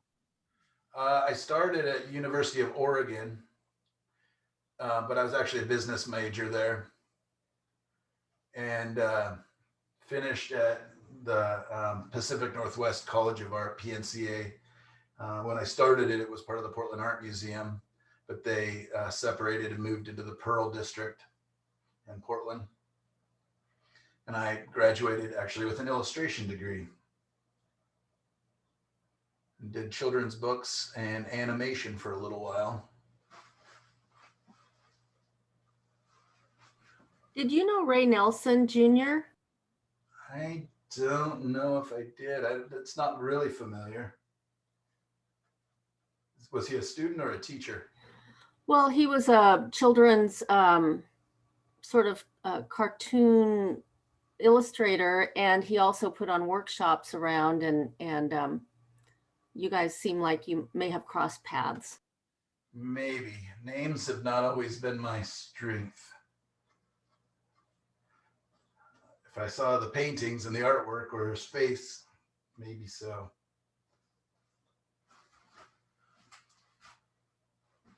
Anybody noticing anything really right off? This part's really strange, almost a gooseneck up here. And I've kind of got to decide, is that interesting? Maybe I will lose its bond.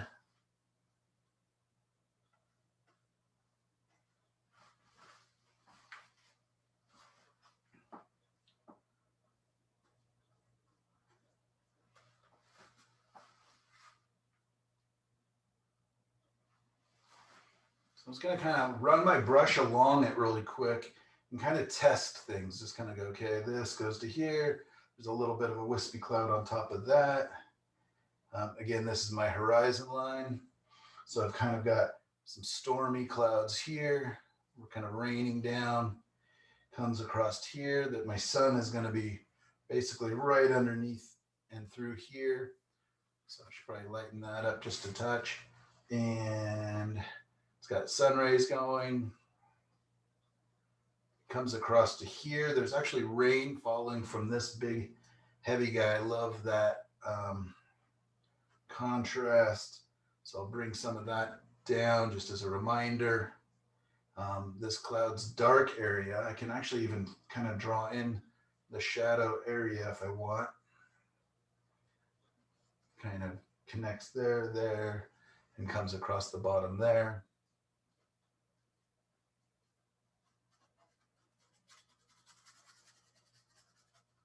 Dark rain. This cloud is actually quite shadowy, dark. Connects to this one. Again, I like to bond things. There's so many little pieces in this. If I started getting caught up in all the little tiny clouds and things, not only would I get lost and frustrated, but it would also just fall apart to the viewer. So I want to kind of make sure that I'm binding and simplifying where I can. Again, if it's not helping, it's hurting. So, you know, having hundreds of little wispy clouds down here, in fact, I can kind of wipe those out so they don't distract me. You can see how quickly that sucked into the gesso. It's already not moving. So if I wanted to move it, I have to take a little bit of paint thinner. Oh man, even with that, still not moving. So these are stained. So that's kind of what I think of, you know, it's, you could say glazed in, but it's kind of stained in. All right, my darks over here, kind of rolls around in here, comes all the way back so that the underside of this cloud is picking up a little more light. So this is all fairly dark. The top of this cloud is all kind of in shadow, and that basically comes across to about here.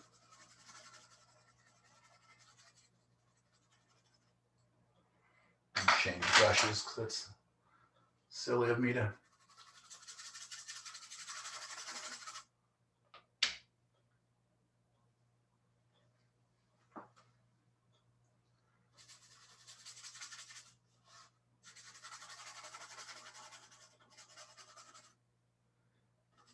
Shadow kind of comes down into there, up here, rolls into here.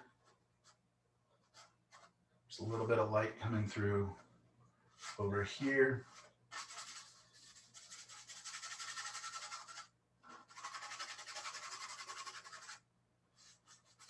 Quinacridone is just so bright.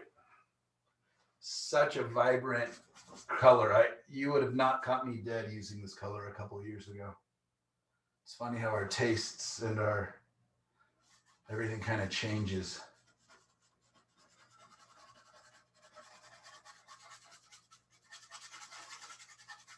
It's also my knowledge. I kind of know that this color will blend well with others. It will also allow some of that warmth to show through. This cloud over here is going to stay quite light. I could add a little bit of shadow onto the top of it, but it's very transparent. It's a wispy cloud, so the light's coming through it. So kind of questioning, you know, what's happening as you're seeing it, and is that helpful or hurtful to my story that I want to tell?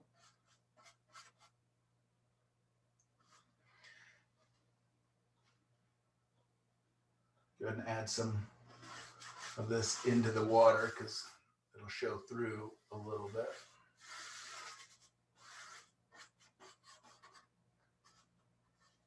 This is kind of a little bit of a creek lead in that I thought was pretty useful. So I'll keep that.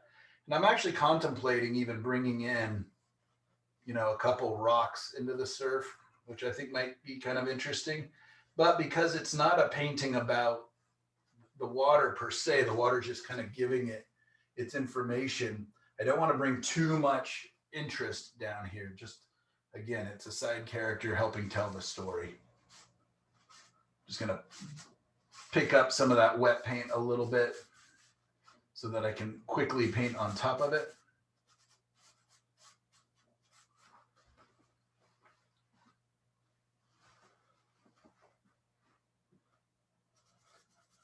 So if you were in the design class, the last semester's class, or whatever you want to call it, you saw that I would do this quite a bit, where I would kind of establish my value pattern as well.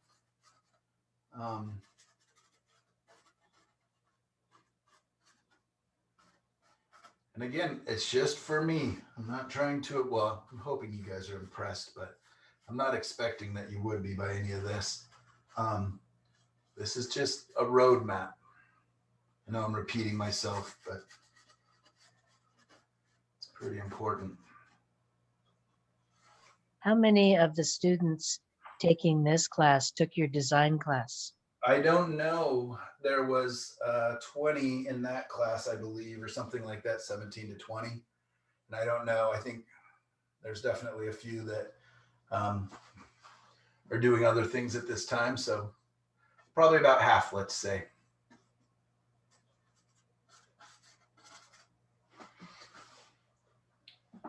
I'm sorry I missed it. We'll do it again.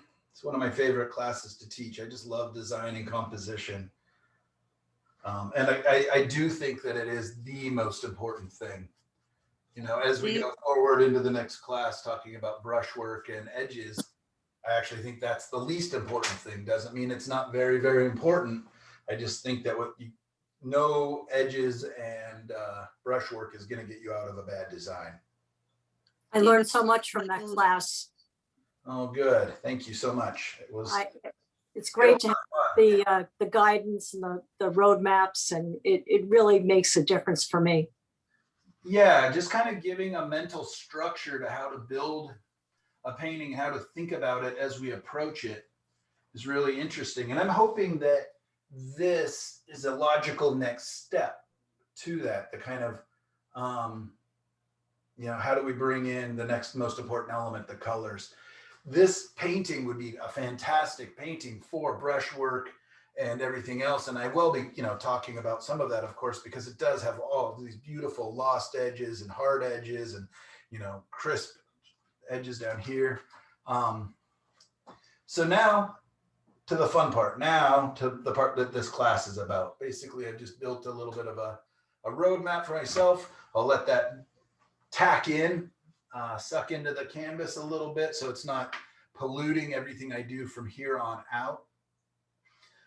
And what I will do is pre-mix some colors.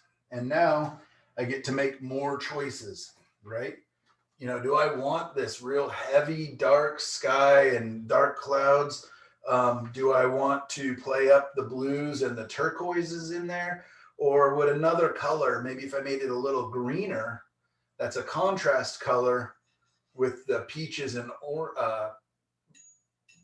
these colors. I mean, blue and orange, I guess, are opposites. So that'd be really a nice, if I keep these more in the orange family. If I want to go more towards yellows in here, maybe I play up the purples.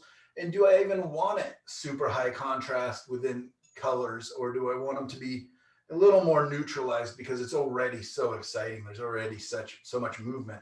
And you guys all get to decide that as you're painting whichever images you choose. I don't need to copy this bad print of a bad photo. I can change up anything I want. I'm going to start. You notice too that I laid out my colors. This is much more traditional how I lay them out. The last couple of weeks I was laying out yellows, reds, and blues to kind of show it like a color wheel. This is actually how I lay out my colors every single time. Whatever warm yellow goes there. If I have 3 yellows, because there are times when I'll have Cad Yellow Light, like Hansa Yellow Deep might take this spot, and then Indian Yellow will move over a spot. So there are times I'll have 3 yellows, but I almost always lay them out across the top. And then if I do add like an earth brown or a burnt umber or black, I usually put those over here. The main reason is they're just my guest colors, and I just put my guest colors there for whatever reason. I used to put my white over on this end, but I did find that I like it better over here.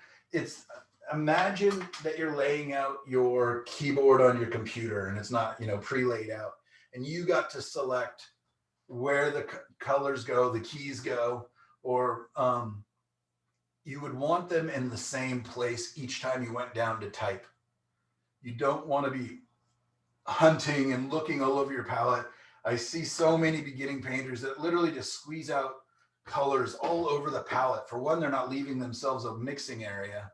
For two, it's just not fun to be looking for. So let's say I ran out of quinacridone, I'm going to put it right back down in the same spot. I'm not going to find another spot to lay down my colors. It doesn't seem that important because of course you can see it, but it really is. The less thought, like that kind of hunting and overthinking things that we can do, we can get into the more instinctual side, that much better. You guys have all gone into kitchens to cook, like when you're traveling and stuff, and you know how difficult it is to cook when you don't know where the utensils are and where the spices are. It's really nice when you have everything kind of in your own way. So no matter if I'm painting on my big palette down below here, or if I'm plein air painting on a little tiny mixing area, my colors get laid out the same. In fact, that Anton Pavlenko and me, I think I shared the video of us doing dueling easels, where we each paint for 15 minutes on our painting, and then we switch and paint for 15 minutes on the other person's painting, and then we switch back and forth multiple times. That's one of the hardest things, is he's left-handed and he lays his colors out differently. I think Jennifer Diehl may lay her colors out across from each other. I'm not positive, but yeah, almost all painters kind of figure out their own way of laying out their palette.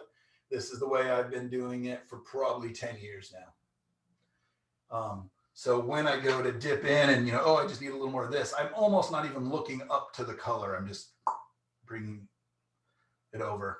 And again, this one's logical to me because I've kept it in the order of the color wheel. But a lot of people will have their earth colors on one side, their modern colors on one side, cool colors on one side, warm colors on the other side. There's all different ways I've seen artists lay out their palette, and you will just have to experiment and figure out the way that works best for you as you paint more and more and more. All right, so let's mix some colors. The handout I did, I sent today about how to mix clean colors. Use your palette knife.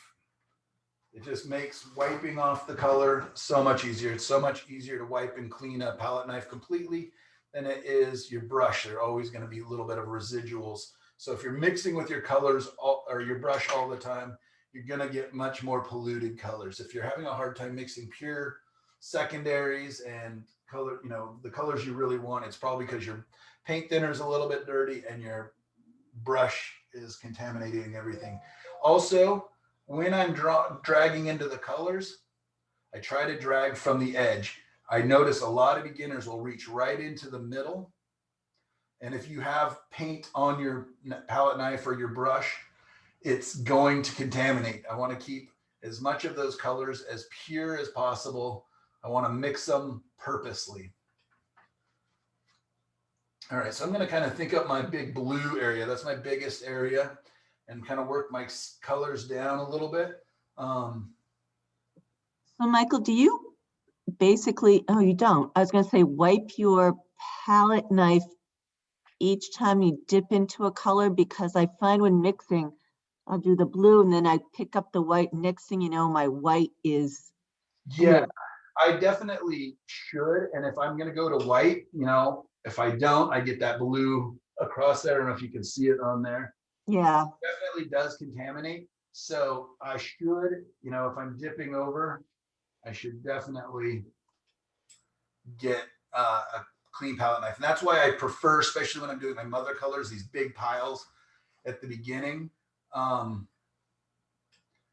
definitely will get use my palette knife more. Do you ever start at all ever using just a straight color and then mix in, you know, like would you ever just not mix a color? I don't know if I know anything that's these colors, hardly. You know what I mean? Like even if I was out painting a fire truck, it's still being hit by light or partly in shadow or off in the distance, or there's everything going on. These colors are beautiful and wonderful and exciting, but that's not the world I want to live in. They're too vibrant. They're too punchy. You know, we all have friends, maybe it's you, where you go into their house and it's primary colors.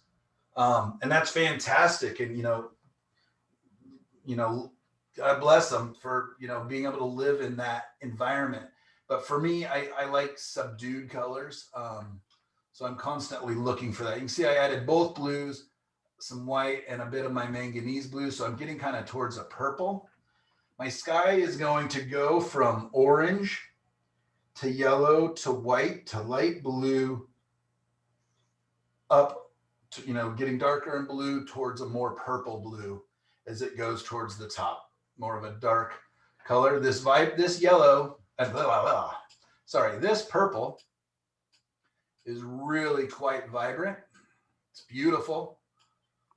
But again, this painting is not so much about the sky as it is the clouds.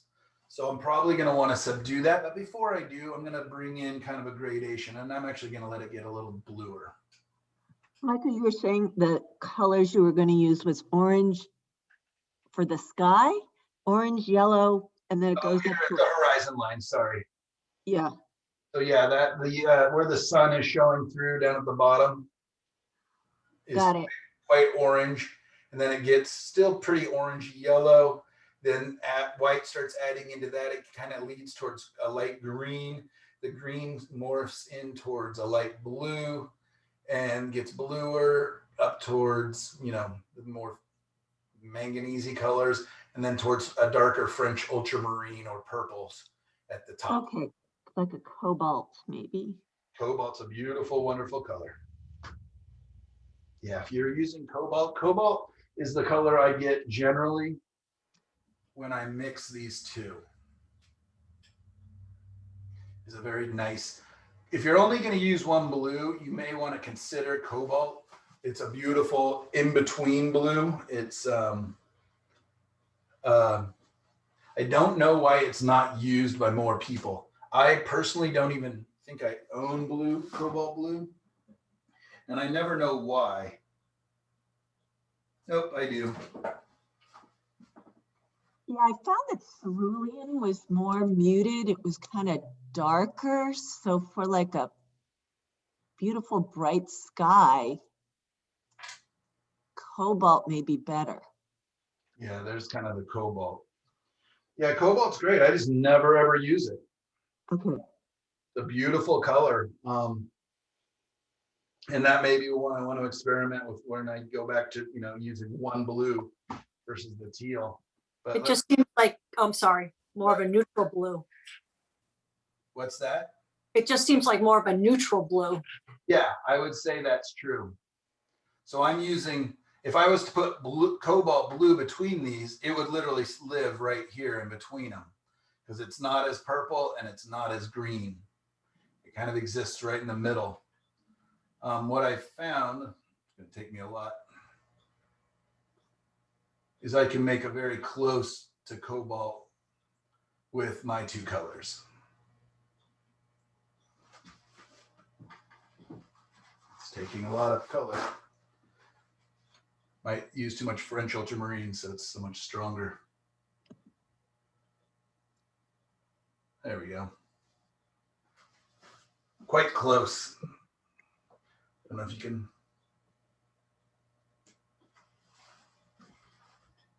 So the cobalt-like color I just mixed and the cobalt color above it out of the tube. Yeah, it's a great color. I'll just mix it in my pile. that's just it, right? There's just so many colors to choose from. You just kind of got to pick a couple and go with it. I'm not anti any of the colors for sure. Got a nice, big, beautiful, I can just put that right in between these. That's a nice home up there now.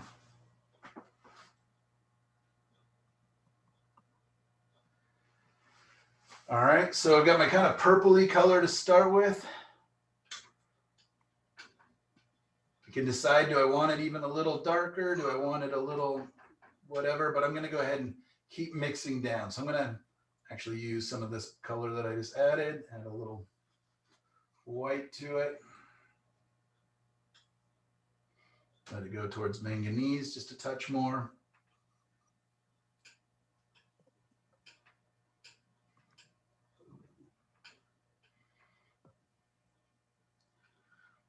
It's a beautiful color. I'm reading it as too pure and too bright. So I'm going to bring a little bit of red into it. And that red just went too much, too strong.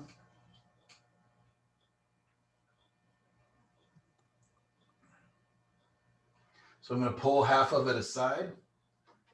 And I'm going to mix back in some more manganese to get it more towards that. So I had just added too much of my red and it went too purple. There we go. Now I'm getting back to where I kind of feel a little better about it.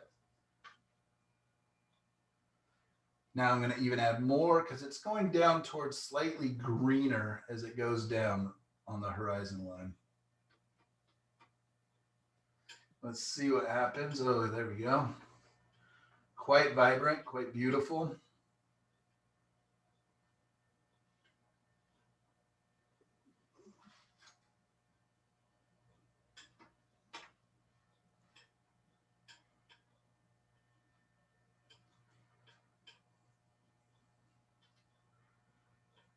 It's beautiful. I'm going to pull some of that down and then I'm going to contaminate the rest. So I have a more subtle gradation in color.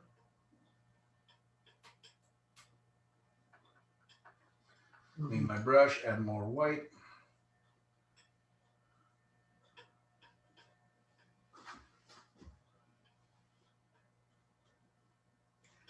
So I'm just kind of creating my color gradation as I go down from the top down.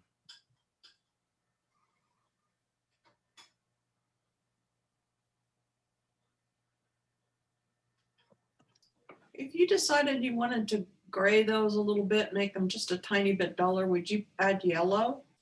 Perfect. Especially from the top down. If I wanted to keep graying them down, I would have to change because now I'm getting towards a greener color. But in the top, and that's actually what I'm going to do, is I'm going to come back in. I'm going to add a pinch of yellow, probably to these two, to make them a little more subtle. I don't mind if this part of my sky is more exciting. I just don't want my focus up here too much. So by graying that top of the painting down a little bit, it will say, you know, don't look up here, look down here. So I don't mind if these colors are a little more vibrant down here. There's a big area here, so I'm gonna, for once, try to actually make a big enough pile of color. I seem to like to run out, even though it's a pretty easy mixture. It's just mostly manganese blue and white. Michael, why would you add yellow instead of orange to gray down those two top ones? Well, this is purpley. I don't know if it's reading as purple, but it's actually quite purple. Oh, okay. And this one's blue. So yeah, a little bit of orange would work great for that. I'm actually going to get down towards a little bit of a little more yellowy. So I'm letting some of that blue come through because it's going to read as yellow beside it. So it's actually going to be a tiny bit greenish. And a little more yellow, a little more white.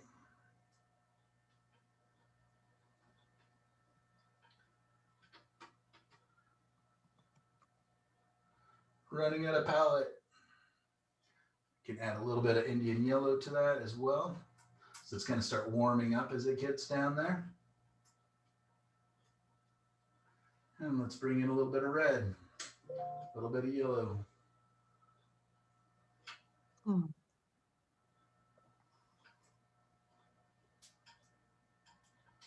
Yeah, just because I've mixed it and moved on to the next color doesn't mean it's right. I kind of want to get them all so that I can see the transition. Does that, does that have the nice kind of feel? I'm pretty happy with here to here to here. This is a pretty massive jump. And I left a big area there. So let's just go ahead and see if we can even just kind of mix those two and create a in between there. There we go. Very subtle changes here, isn't it? It's because the values are staying very similar.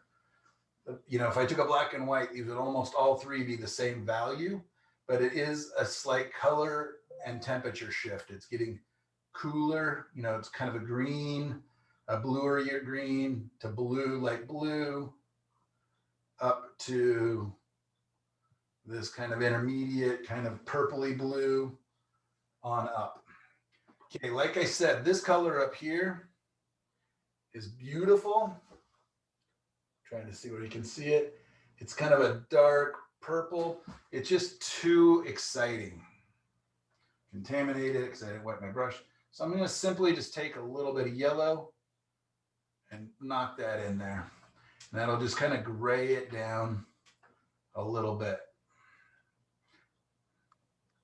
Michael, so you didn't, I noticed you mixed your yellow at the bottom versus putting like valuations of a pure color and then bringing it down through a white, and then bottom would be like dark blacks or accent toned down colors. That didn't make sense.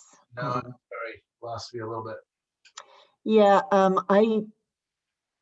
40 years ago, I was kind of taught you take your pure colors and then you add white to it, and you would bring the, like the yellow would be over near this yellow, which is at your bottom. Yeah. Would be over on your yellow, near your yellow pile. No, it doesn't matter. Forget it. So yeah, I understand what you're saying. They were thinking more of the value study, like if I was painting it more based on this, and you can kind of see my values going down. And then they were adding colors to their values. So that's a super interesting concept. And again, I may be misunderstanding you. No, that was it. That's it. So there are painters out there who will literally mix their values and then add color to their values. The problem with that for me is that black and white change your color. Right.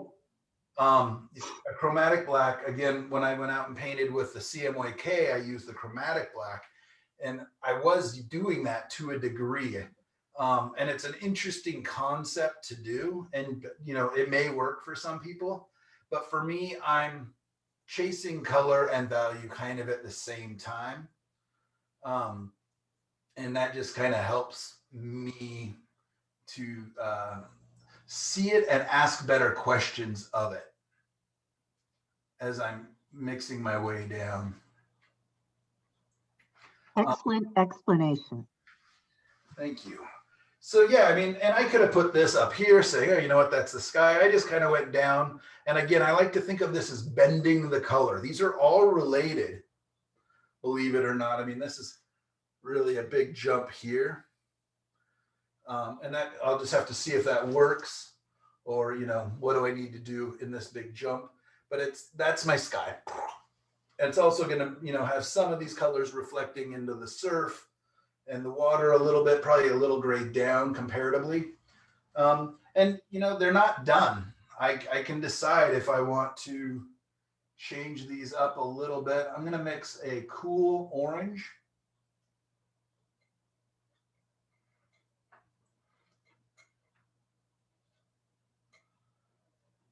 And I'm going to bring a touch of that over into this blue to subdue it as well.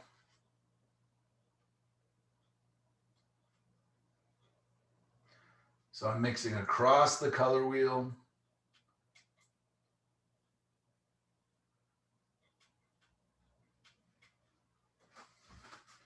So now all these colors are much more grayed down. And then I get into this area of the blues, and I'm going to let those be a little more exciting, a little more dramatic, at least for now. All right, let's get to our cloud colors, because that's the big one. That's the fun stuff. All right, I'm going to go ahead and start with my darks. I'm just going to grab these leftover sky colors that I had here. Actually, you know what? Let's do it a more logical way, a way I can explain better. When I'm using this palette, my go-to for making a really dark is French ultramarine, and it's usually approximately 3/4 ultramarine, not quite a fourth cadmium red light, and a touch of lemon yellow. Seems like a strange combination to make darks. The reason probably I do it is because these, if you remember when I was talking about on the first day, those were the first three colors I started with: French ultramarine, cad red light, and lemon yellow light, cadmium yellow light, and white were the first three colors I started with for the first year of painting. You know, and it could have easily been cobalt and alizarin and lemon yellow. There's any, you know, you can use all sorts of different choices. But those are the colors that I started with. And so, and one of the reasons I started with them is because I realized I could make really beautiful dark with it. It goes neutral pretty fast. So basically what I like to think of is that I'm making, you know, the worst purple possible, which is this really dark. And then I mix a little bit of yellow. If you think about mixing across the color wheel,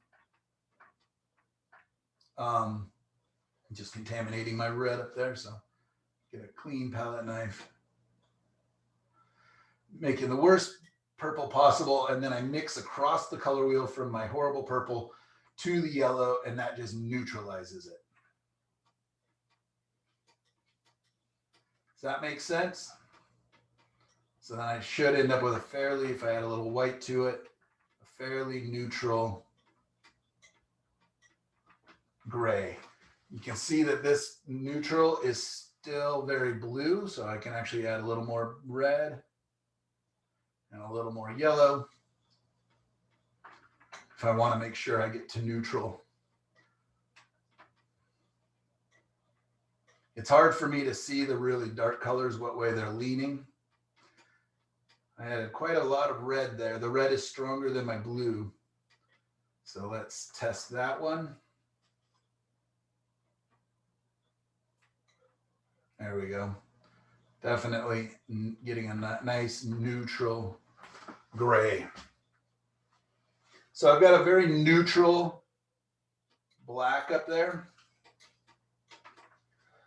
So that's kind of the color I'm going to use to, I'm not going to use that dark of a color, but I've got this big, nice pile of dark color that I can now draw from, both for down in my surf and in my clouds. So I'm going to start with my clouds. I'm going to grab quite a bit. The tops of the clouds are kind of a gray, almost warm purple. So I'm going to add some of my purpley red, a little more of my purpley blue. I'm going to add a little white and see where I end up with.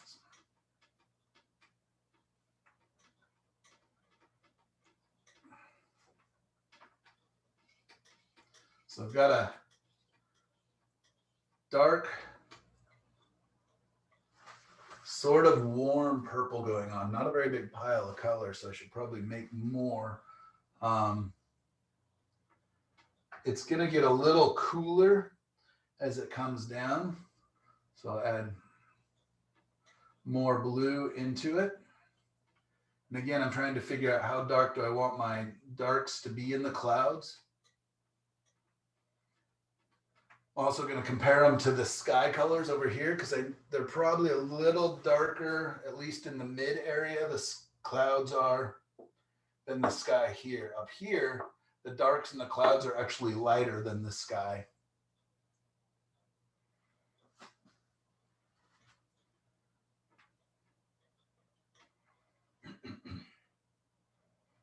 I feel like that's getting too cool. Add a little more red to it.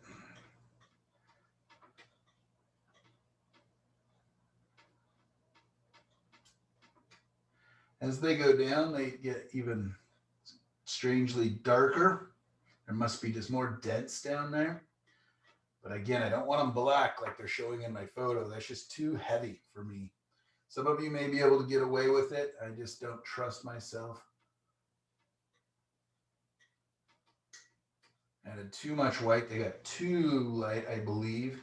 So I add a little more of my dark.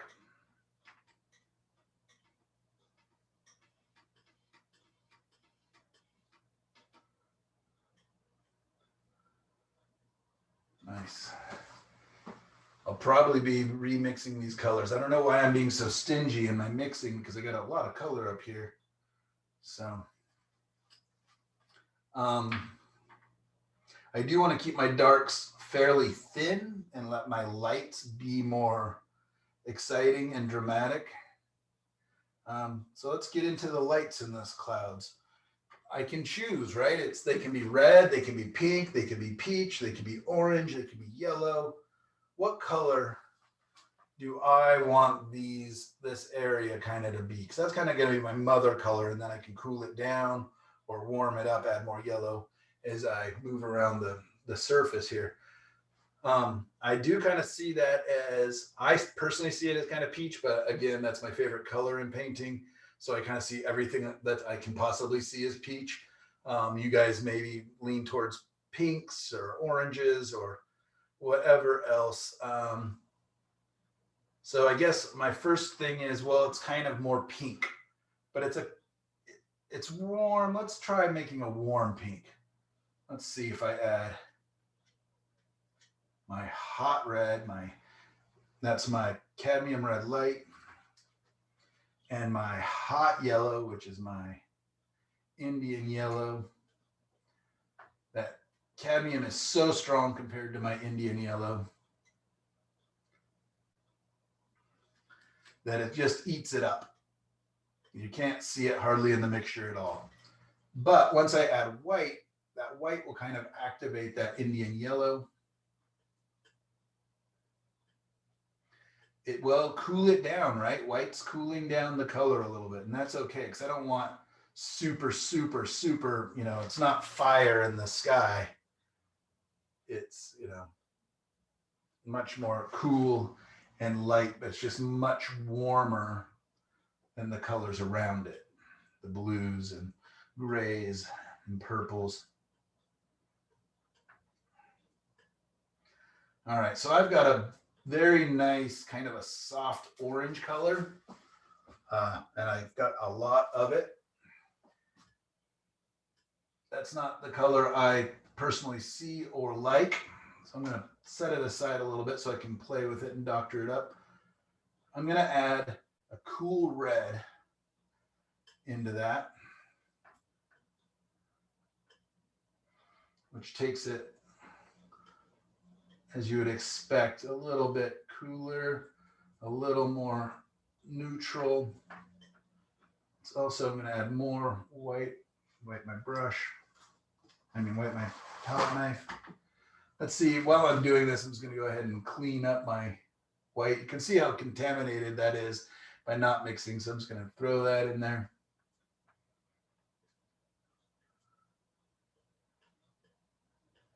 This is getting closer to the color and the feeling I like.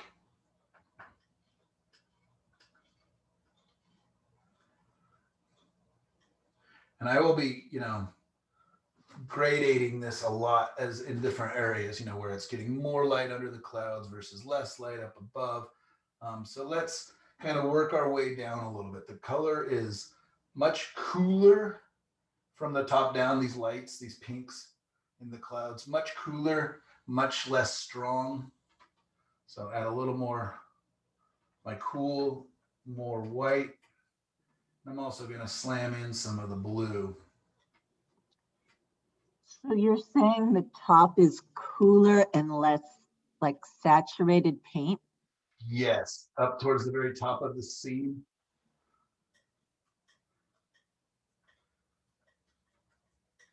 Yeah, if I kept the same intensity of cloud that I see here or down here, all the way up here, it's, for one, it's far too strong.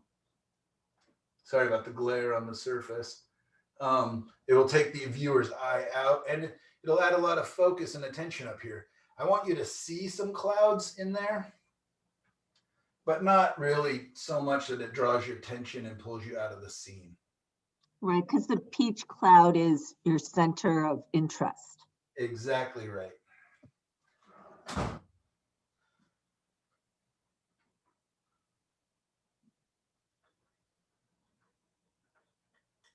Just added far too much of that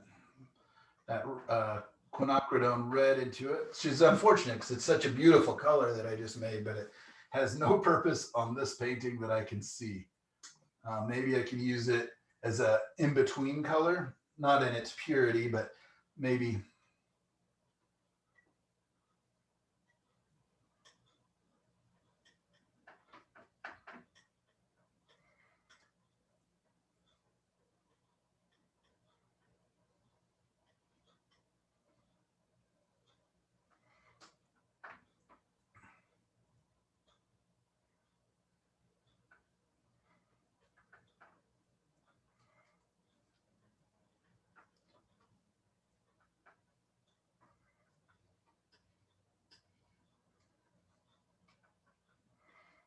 Basically just made a replication of the color right above it, almost just slightly yellower. So I'm going to bring in some of the orange, some of the pink, and slightly warm that up a little bit. Warm it up, lighten it up. I'm trying to create an in-between color of these two. And it's taking its darn time. Sometimes I feel like I just will colors into being and they just show up. I'm just like, I want this, and they just show up right there. And other times it's like a wrestling match, like, give me this color. No, we will not. You must earn it. You must figure it out. What does it need? It needs more red. Is it a warm red or a cool red? It's a cool red.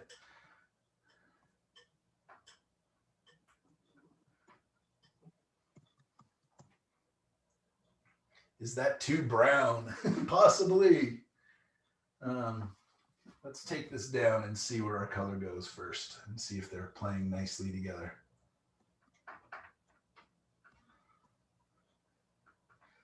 You know, there's nothing that says I won't come back and change all of these again. Just go, you know what, those colors just don't work for the purposes I'm looking for.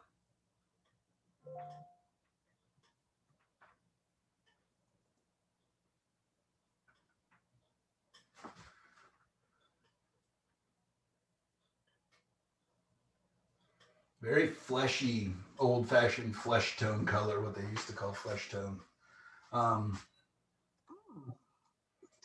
But I think it's going to work. It's interesting when you're like, oh, this is so brown. Those aren't the colors I would like in a sky. But when you put them next to these other colors, their brightness kind of comes out and their undercolors kind of come out. So, and there's nothing that says once I get started, you know, and start putting these paints out there that I can't also change my mind. Let's get that going. I'm going to add, let's get it crazy here. Both my yellows, quite a lot of white.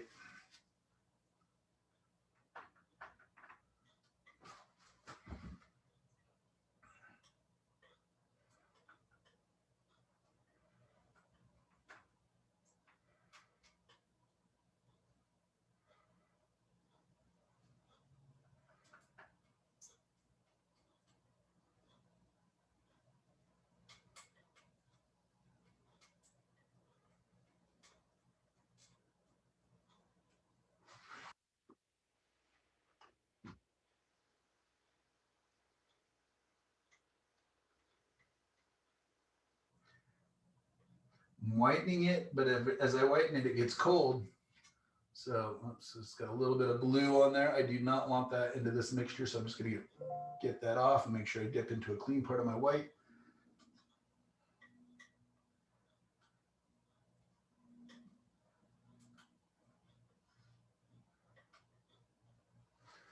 All right, so that's kind of interesting, right? We've got our sky colors are quite yellow down there, and some of the edges of the clouds are going to be quite warm down there too.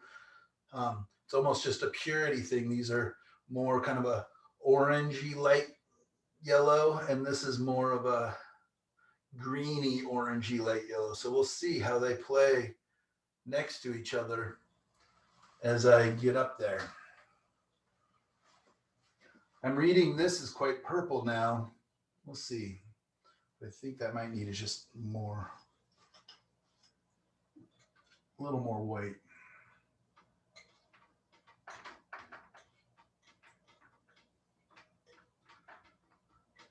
Very purple. So I'm going to add some, you see there, I'm just kind of jumping across. I'm graying down the areas to make these areas feel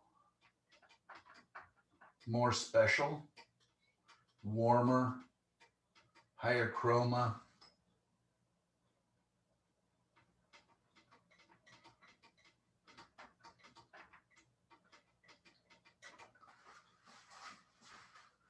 Man, we're almost to it. We can almost actually put some paint on the canvas. Why you guys paid all the big money to be in this class, to actually see him paint onto the canvas. But this is so fun for me and so rewarding. So I've taken my time, kind of, and drawn out something that I like, I hope, a decent design, decent movement. I've moved over here. I kind of established kind of a no tan, like light and dark a little bit. Over here, I've worked on different colors, gradations. I could really, you know, make it two piles of, you know, my peach color. And then while I'm painting, I can cool it and warm it, lighten it and darken it. Same with the sky. Or I could do as specific as I want. I can also come in and do the surf and the reflections, you know, if I wanted to, but I'm just going to use these colors in there, just slightly grayed down. So I don't really have to worry about that too much. I definitely did not mix enough darks. This is a big, huge area in here. So that's going to get me in a little bit of trouble.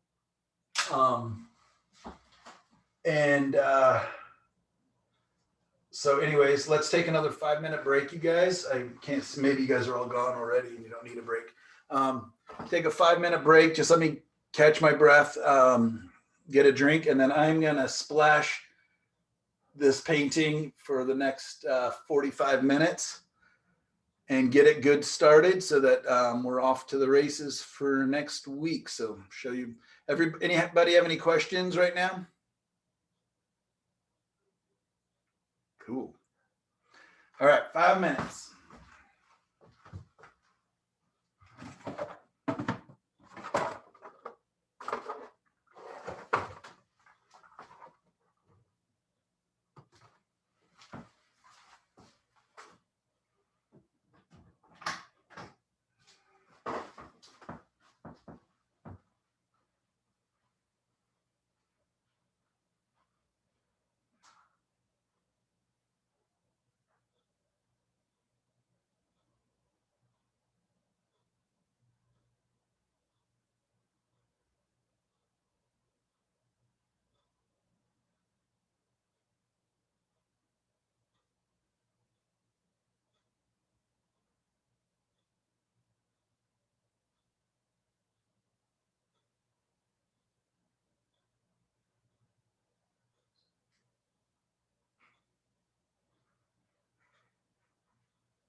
Shelley, did that make sense? The color mixing, how I was explaining it? Yes, it did. Okay, good.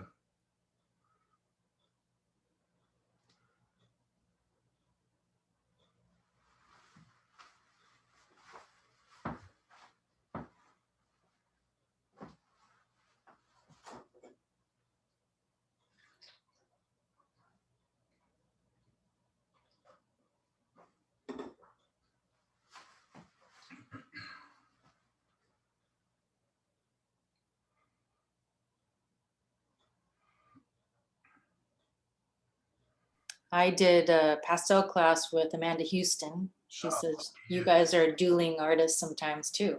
That's right. Yeah. Yeah, she's awesome. She is awesome. It was like we had 15 minutes to make these beautiful hummingbirds or different birds, and it was like drawing boot camp. I loved it. Yeah, great. Yeah, I tried actually reaching out to her to see if she wanted an assistant, but I might do that for some of her plein air classes where she has a beautiful home, beautiful property with these beautiful views.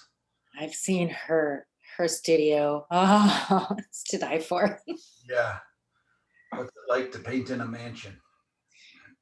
Yeah, I have a conflict because she's doing her plein air in her garden the same time you're doing your classes. So I was like, okay, I'm supposed to be working on my oil painting. Yeah, right. Yeah, well, she's definitely great. And her skies are to be envied. They're beautiful. They are.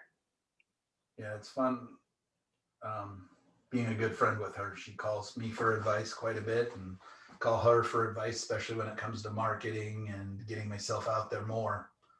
I don't know. I don't think she sleeps, so I think that's kind of cheating. I don't think she does either. I asked her a simple question about framing and I got so much information, it was overwhelming. Yeah, she. Who are we talking about? Amanda Houston. Sorry, Amanda Houston. She's another friend of mine, a local painter. Okay, I've never heard of her. Amanda Houston. Known for her pastels. She only started oil painting a couple of years ago, but she's quite good. I think that pastels and oil paints definitely share a lot. I've not ever really done pastels. I only even just started doing some water colors and water gouache this year. So, Michael, here are my birds. oh, let's move over here. Oh my gosh, gorgeous. That's fantastic, Shelley. Nice job. Dang, those are so good. Well, you got your money's worth in that one. Yeah, she's neat.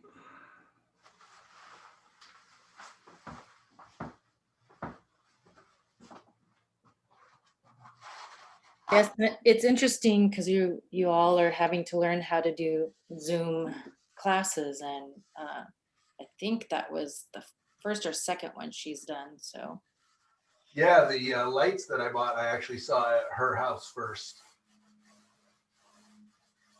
I just came off 2 classes last term with Suzanne Kosniski, and I'm noticing that, yeah, the pastels and the oils seem to have some familiar, I want to say issues, but. Yeah, my best painting buddy, a local neighbor here and good friend is named Brenda Boylan. And she also teaches, well, used to, she's not teaching at OSA right now, but she was a pastelist for, I mean, still is, she teaches pastel classes, but she only started oil painting in the last couple of years too. And you just wouldn't know it.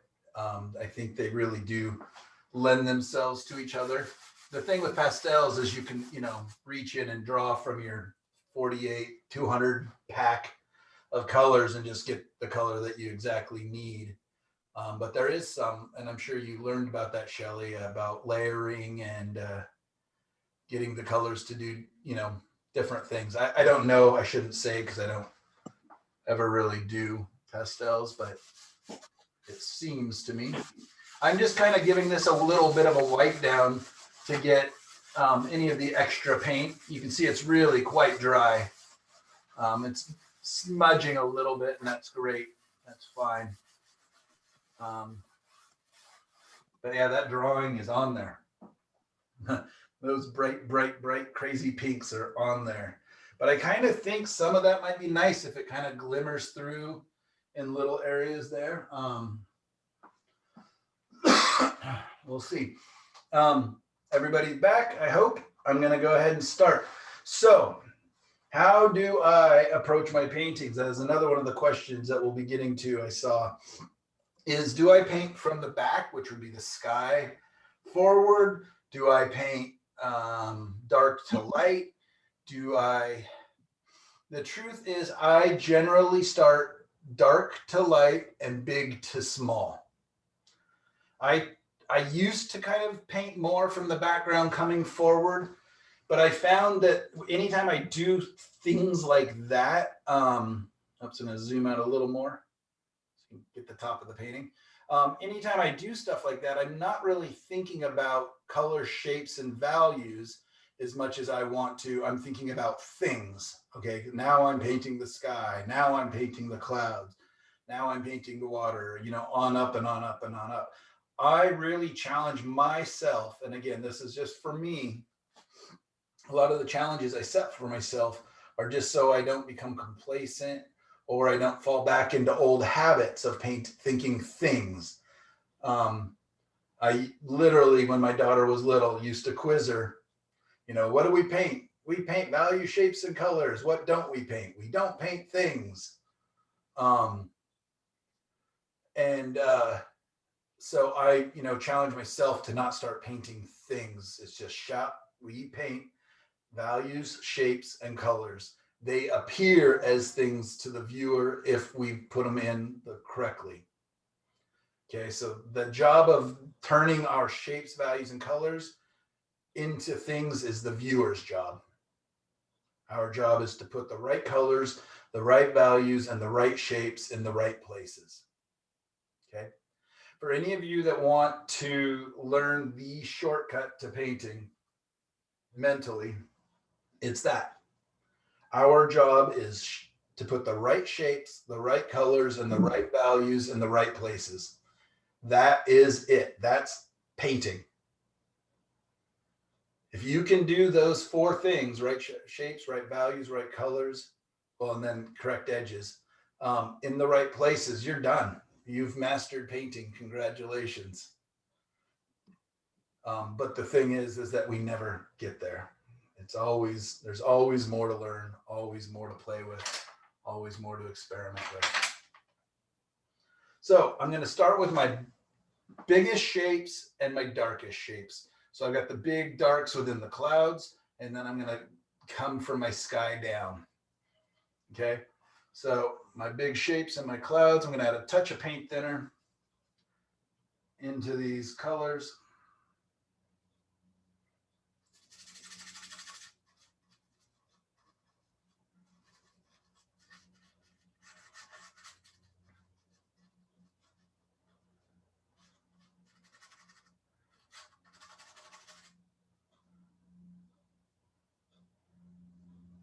A little bit of reflected sky color coming in, so it's grabbed across from there.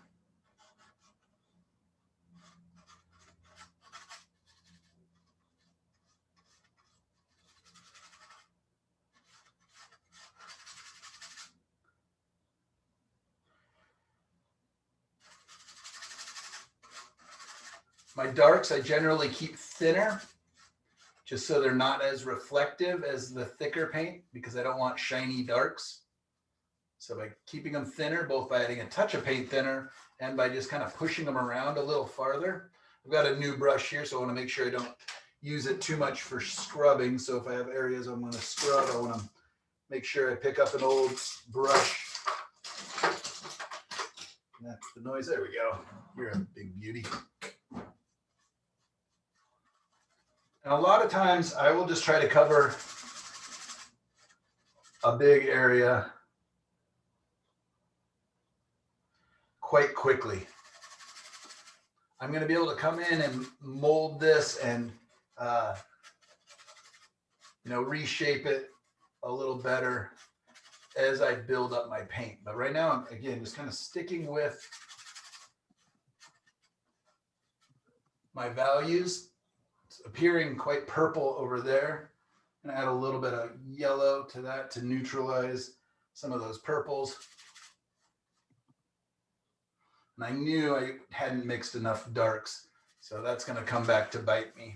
I've already used almost all of it and haven't even begun to cover down here.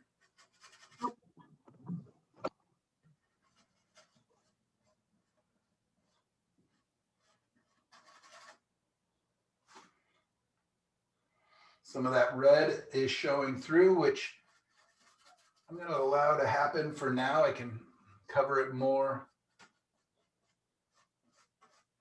as I build up my painting. But sometimes some of that transparency is beautiful. And again, that's why I chose the white underpainting this time. So these reds, the light's going through, coming back out. It's really bright, it's vibrant. It is going to feel kind of like they're being lit from behind.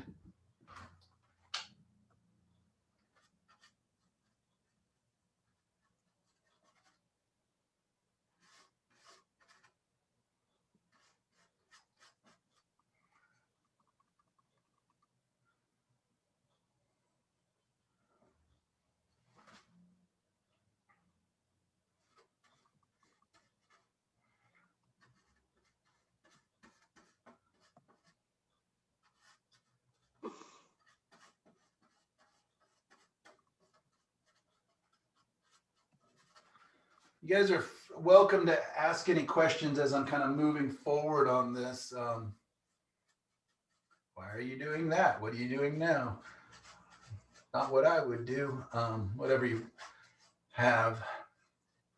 You said you were using paint that was not thinned, Not with medium. not with medium. Yeah, I didn't add any like gal kit or any kind of like shiny mediums. This is just a touch of paint thinner. And when I say a touch, it is literally, I'm just dipping in the very corner of my brush. I want the paint to, but how I'm thinning it is by simply scrubbing it, moving it thinner across the surface. So that's kind of it's the big to little, dark to light, and thin to thick. That's how I typically build up my paintings. By keeping my darks a little thinner, I can layer in with the lights right away. I can do wet into wet, no problem, because I can lay thicker, lighter color right on top. Because you've got the thin dark, so it doesn't get all mucky. Yeah, exactly right.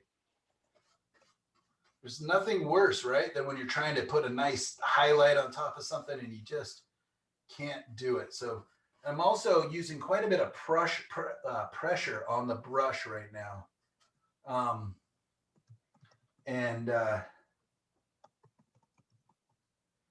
So I'm really kind of pushing that paint in and around the surface.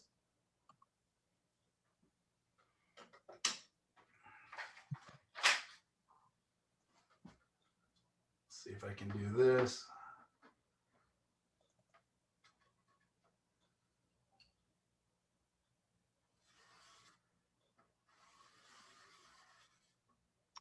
Michael, what do you think of what is it, the new Taclon golden or white versus like a synthetic nylon brush? I only used hog hair bristle brushes for years. Oh. But now I am finding myself using a lot of the different synthetics. And I like kind of the mixed synthetics as well quite a bit. I'm mean to my brushes. You could hear me scrubbing away. So I just got to make sure I don't use them early on in this stage of the painting, because I'll just destroy them, and that, they can be pretty expensive. But I am definitely, as I paint more and experiment more with different types of mark making, seeing the benefits of, so hard to keep this straight, different brushes. If you're a more sensitive, softer painter than I am, you know, then the synthetics are fantastic. But if you do like this, you'll just destroy it. So as I build up, and when I get into the really soft edges and the real airy spots, I can definitely, I actually have a couple of synthetics. I have one synthetic out right now, kind of with that in mind. It's much softer than the hog hair bristles. So I used to say that I didn't need them, that it's everything I need to do, I can do with a hog bristle brush and just changing up my pressure. But as I'm experimenting with, you know, not just scrubbing all the time and making different types of marks, I am using different types of brushes. I don't really have a favorite yet because it's still pretty new to me. My buddy Sergio from LA, he works with a company, and they were nice enough to send me some of theirs, their Trekel, T-R-E-K-E-L-L. You can only buy these brushes online, but it's called Spectrum. It's Trekel, Trekel.com. And then they have a line called the Spectrum brushes, which I'm really liking the feel of. They're very springy. And yeah, Sergio has a very, Sergio Lopez has a very nice softness to his work. Not soft edges, but just soft brush strokes almost. Kind of hard to explain what I mean by that. But he barely touches the surface when he paints, and he's able to load quite a bit of paint on there. Interesting. Yeah, so I guess I would use those more when I don't want to touch the surface very much, when I just want to load up the brush and let it kind of bounce along. Don't know if that's a great way to describe what I'm trying to describe or not. And test that kind of pink into some of these areas.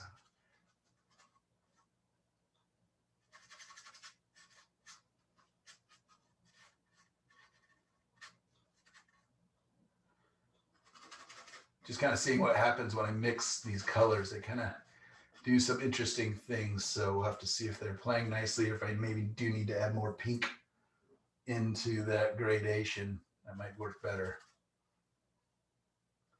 So yeah, sometimes you think you've mixed the right color, but they just don't play nicely together on the palette. So I could see these all needing a little more of my Quinacridone Red. Again, that red is just such a nice unifying color, transitionally between a lot of colors. And it's quite clean. It doesn't grade down or do things. I'm noticing this is turning towards green a little bit more than I want it to. Anyways, I'm gonna kind of move on towards my sky real quick so I can get big areas covered fast. Actually, let me finish off some of that water down here.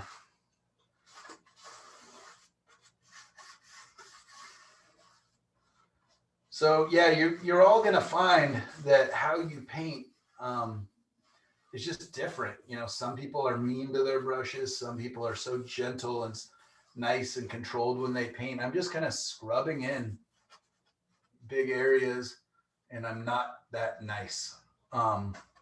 So that does dictate the kind of materials that I should use if I don't want to just destroy brushes all the time. There's some people who use, you know, those synthetic like mongoose brushes, which are just the softest thing ever, throughout a lot of their painting, and it just doesn't seem to work for me. So experiment with how you paint, and I just live downtown near Blix, so if it's raining, I'll go in there and just kind of take a peek around. And yesterday they had all these tacklon, which is the, Yeah. and they had a great kind of sale on packages of them. So I bought some, and I was just wondering an opinion. I liked it because, you know, the solvents, this tacklon, they don't, what was it, dissolve the tacklon doesn't dissolve in the solvent. I just added too much paint thinner into this area. So it's reading is too transparent. So I'm sopping that back up. Unfortunately, I just used a lot of my color up and then wiped it back off.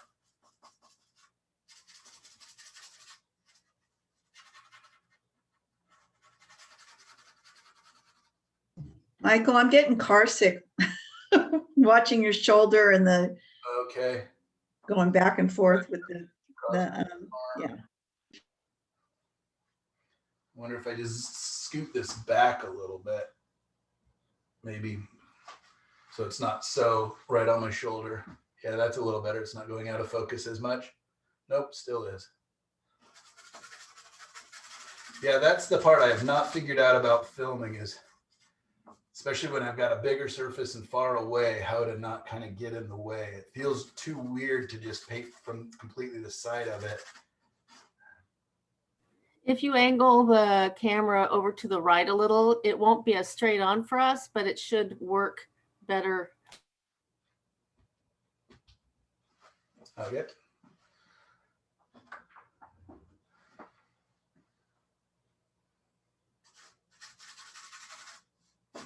I'm gonna have to get back up and then smooth this out again. That paint thinner that I put in there is too.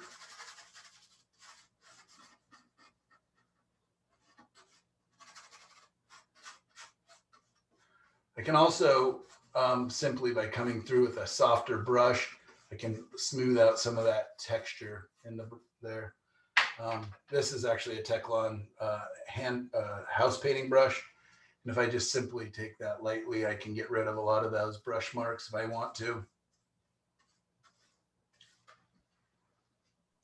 Nice, I like it. So yeah, there's times when I want to see my brush strokes and there's other times where I definitely don't. This is almost a weird global map, a weird, I mean, I don't know if that's Chile down there. Or... Yeah. Does kind of look like, yeah, this is a weird stretched out Gulf of Mexico over here. And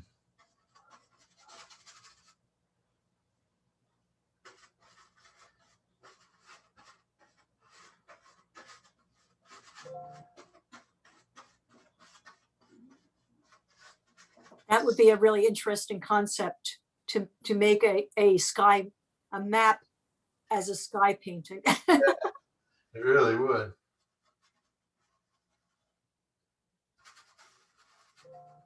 Michael, have you ever used pigment sticks?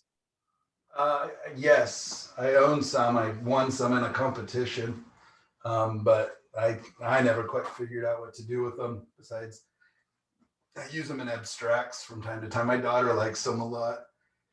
She'll go over the tops of the abstracts we do together and kind of draw in things. But no, I never really figured them out too much. I even watched a video about them the other day from them. An art manufacturer, but I didn't quite figure them out. And I don't know if mine feel like dried up a little bit. I know they're not really ever supposed to dry. At least my understanding is that they're not really supposed to dry, but I do feel like mine did. I find that I was carving like the outside off and then getting to the gooey inside. Why do you ask?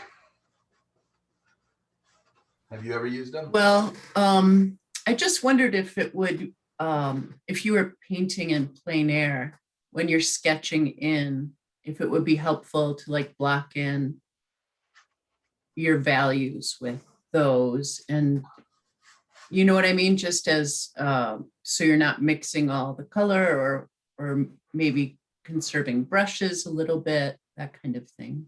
Yeah, I don't know, actually. Or if it would just be easier out in the field to manipulate them rather than your whole palette. I don't know that. Okay, just curious. I've not Thank you. Anybody, a buddy of mine that I went out with this last week to paint, his name, Richard Eaton, Dick Eaton, and he does acrylics, and he has different kinds of sticks that and pens, like acrylic pens and different things that he manipulates and does interesting things with. It still looks like a map. Hopefully it doesn't look like a map all the way through.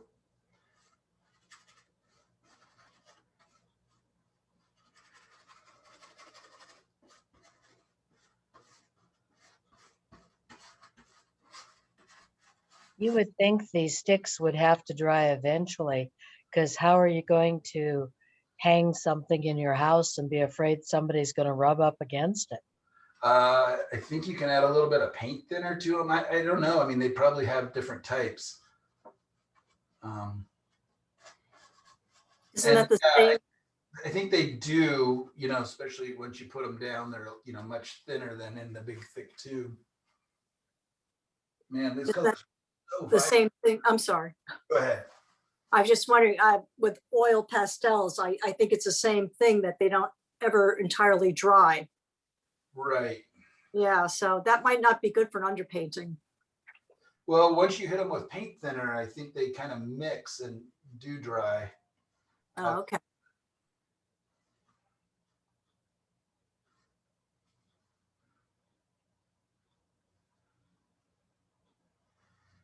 It's kind of interesting. I thought I was graying down these colors quite a bit, but they appear so vibrant, but it's also because these greens are appearing so green because there's that bit of red, you know, from the drawing. And so whenever you put green and red next to each other, they just make each other all the more vibrant. And I can, you know, always come back in and tell them to chill out as I'm painting a little bit too. I can subdue colors.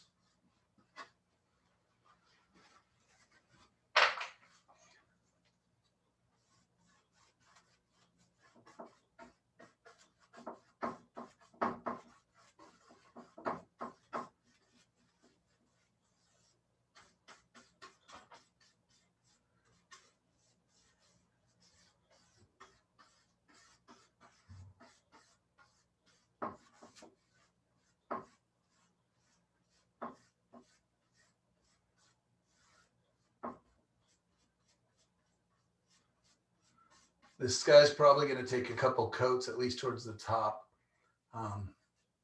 Unfortunately, all that paint thinner I put up there is making it real slippery, but I'll do what I can, make kind of interesting shapes and things.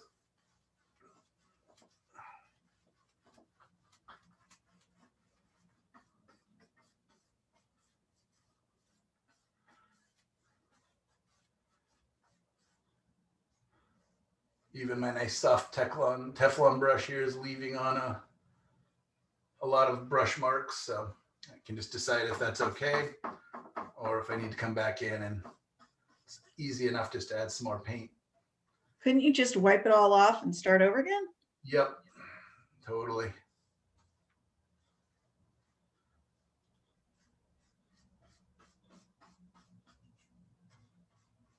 I confess I have never pre-mixed colors. I'm gonna have to try that. Well, you see how fast I've only been painting since the break for 20 minutes, and you can see how much is covered. Yeah, but it took you about an hour and a half to mix the colors. That's true. And I'll still have to go in and, you know, alter them and change them as well. But then, like you said, then you're kind of in the flow and you don't have to stop to mix and hunt for that right shade again. Yeah. Yeah, I mean, again, I'm just showing you guys different ways that I can work. Some ways are gonna work for some of you and others it's not. Some of you are gonna be like, you know what, that just takes away from the magic when I paint. I like to kind of mix them on the, one color relating to the next, to the previous color. And others of you are gonna be like, yeah, this totally works because I'm able to get to the, more to the brushwork and the other things. I'm, kind of attacking each of the issues sort of one at a time and then able to get into the next. So now it's kind of filling it in, looking at the brushwork.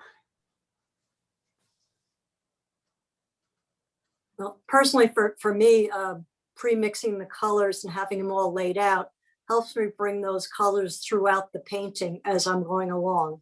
That's true too, yeah. And I'm kind of pre-testing, like, do they harmonize? Do they match the couch? Do they, do the things I need them to do?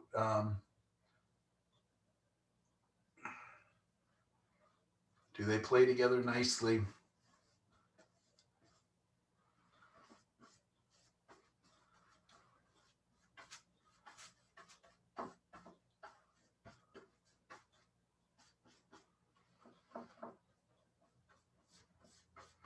There's still a lot of paint on here, so you see that I'm kind of painting up to edges, and I'll be able to continue to move those edges. This color's too green and too vibrant, so I will end up manipulating that. But I want to go ahead and start getting into some of the clouds. So let me clean a brush here. Maybe two.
Yeah.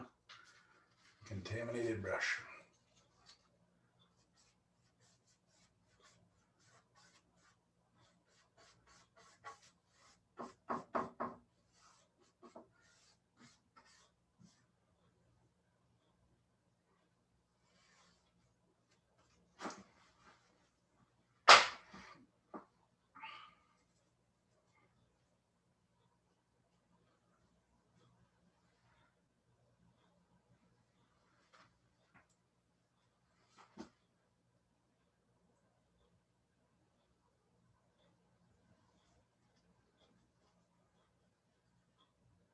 So very lightly, just kind of dragging the brush because I don't want it to blend too much. I'll pick where I want those colors to blend by going back over and just kind of hitting them again.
So the reading is a little dark.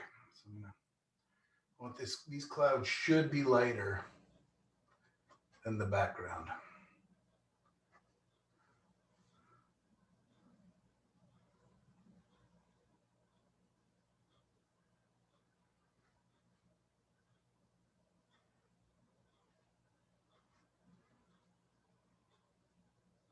Whereas my clouds up here can read just about the same value, same lightness and darkness.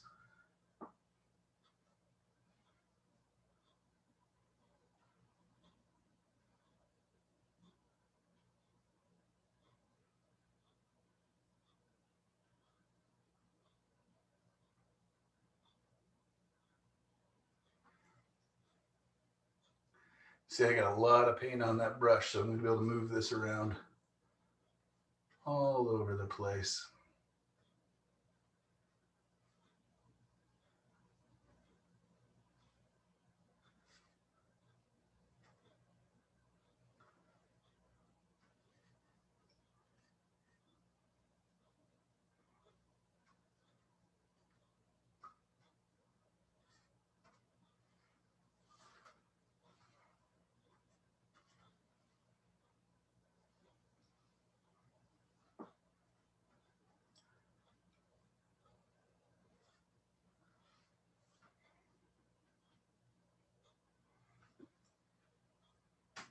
So at this stage, you don't mind or maybe you prefer that the clouds have more chunky strokes as opposed to the background behind them. Yeah, they're going to come and I'm going to use that paint that's on there to kind of have them where they meet with the sky.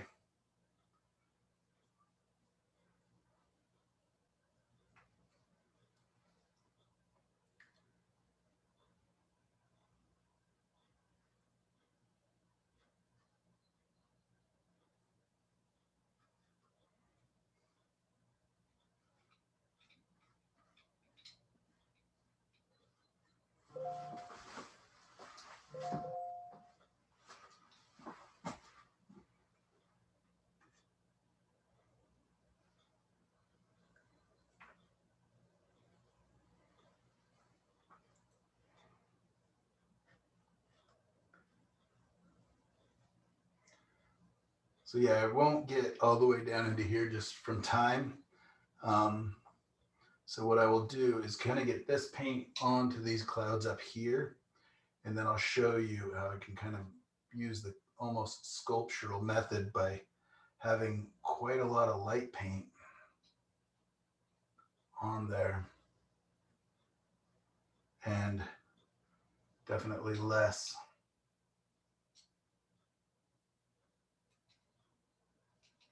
thin paint. I can get them to merge a little bit by just kind of brushing out areas.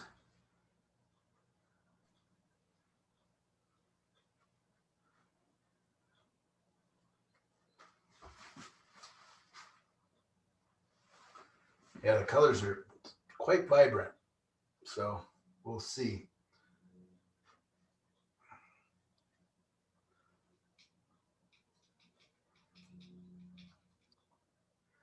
Is that partially because of the red, or is that just your mixing? They weren't as subdued of colors as I thought I had. And we'll just see, once I do cover up a lot of the white and the red, we'll see where they kind of end up and if I need to come back in. And it's interesting how you can think you're mixing, some colors and then you put them on the canvas next to other colors and they completely change. So I found that like the only way to really know if it's working is to test it.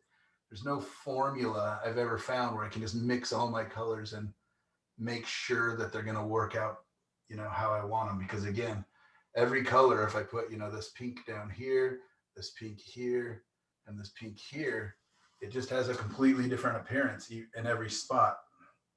So it is literally a different color in every spot because of the colors that it's around. And so, yeah. So Michael, our assignment this week is to paint thicker. No, that's my assignment this week. Your assignment is to paint, if you want to paint thicker, that's fantastic. But no, we're gonna kind of save that for impressionism in the next class, you know, as an actual focus. But if you would like to experiment with that, that's fine. I'm gonna go ahead and stop adding too much color so that I have a chance to kind of come through and manipulate that and see what ends up happening. So I'll wipe off this paint. And what I will do is do a little bit of painting that's using what's kind of on the surface a little bit. So our assignment is just to paint clouds in a sky. Clouds, yeah, big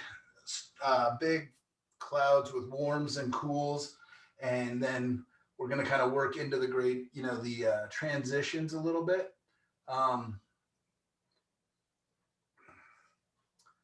Yeah, and we're just continuing to learn about color mixing. So, you know, using that split primary palette and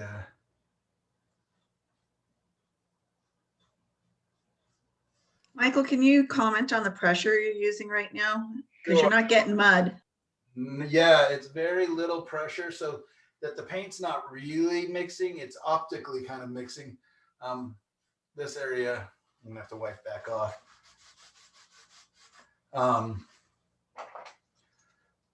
See if I have enough paint on there to.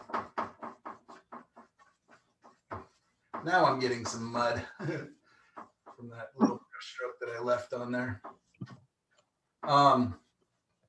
Yeah, so it's a very light pressure at this point.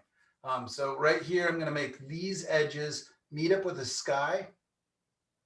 And I'm just going to kind of push them up against it, and I can give them a little bit of flick over the top. And then on the other side, on the cloud side, where the highlights and the shadows meet, I'm actually going to blend them so that there's a gradation, so that there's a slightly tighter edge on this side. And you'll see that I'm holding the brush, you know, differently. That's will give me a lot less pressure. Wiping it off, pulling some more of that paint over, wiping it off, pulling more of that paint over. Looking at my edges, like in this edge, it actually does get lost quite a bit. So here I can use a little bit harder pressure and let those edges kind of get lost because it's on the shadow side. My values get really close. Over here, the cloud starts to get a little more pronounced again.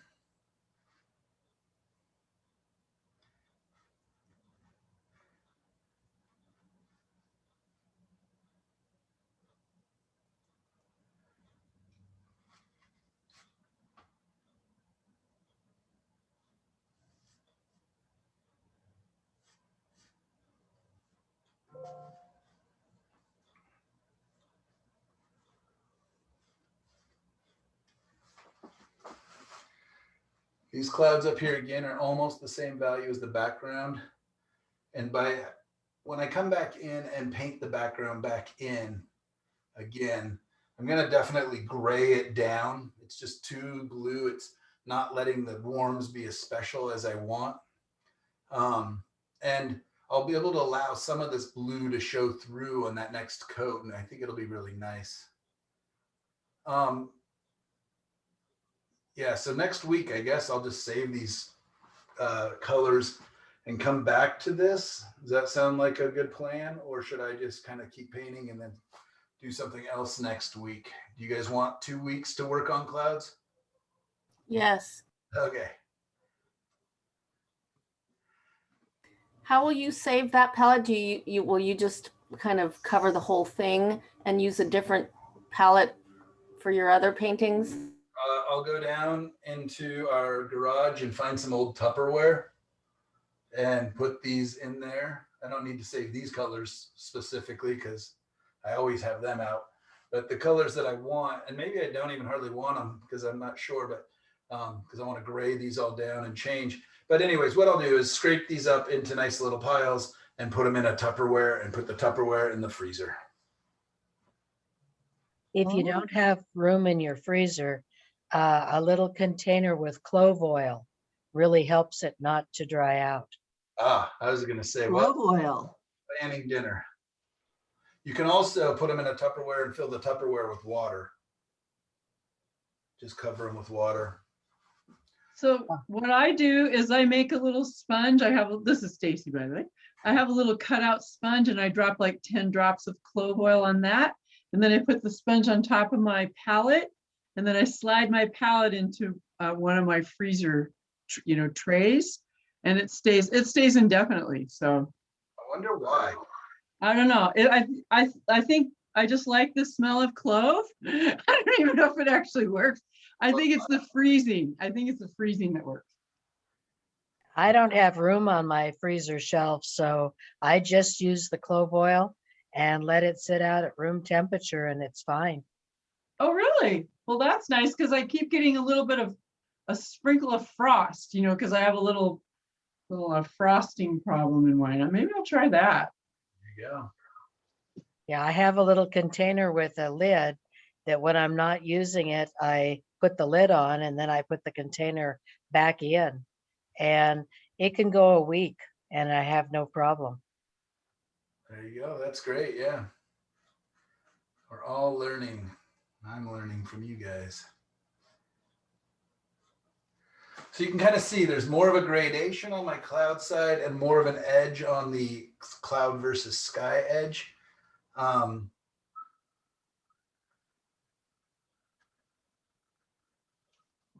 just kind of, I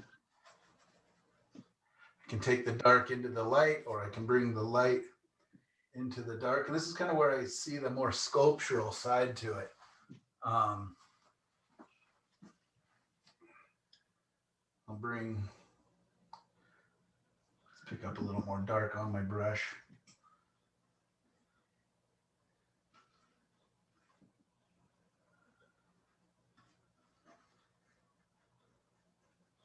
So that's part of the fun of having more paint on your surface, is being able to manipulate it a little bit.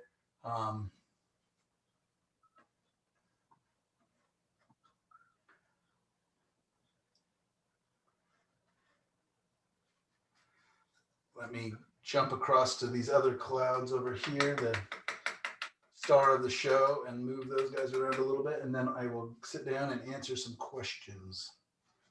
So there's a lot of paint on here. So I'm just going to very lightly, I can pick it up and drag it across into the blues without.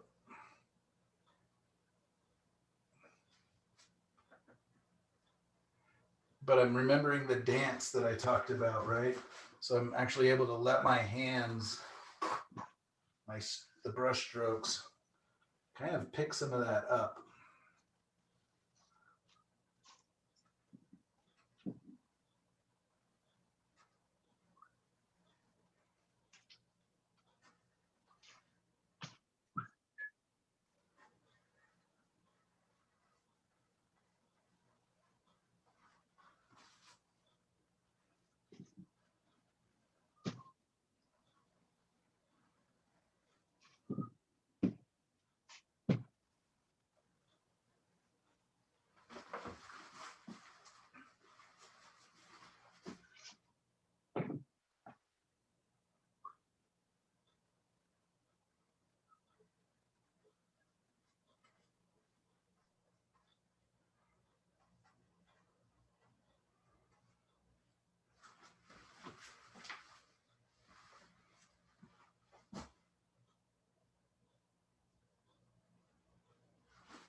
Is that kind of making sense? It really is appearing as odd colors on the screen a little bit. So I'm kind of keeping working, even though if it were just me here by myself, I may be taking a step back and reevaluating a lot of these colors. But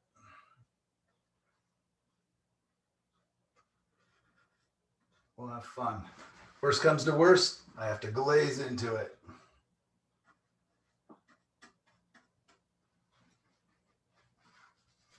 You're making me happy.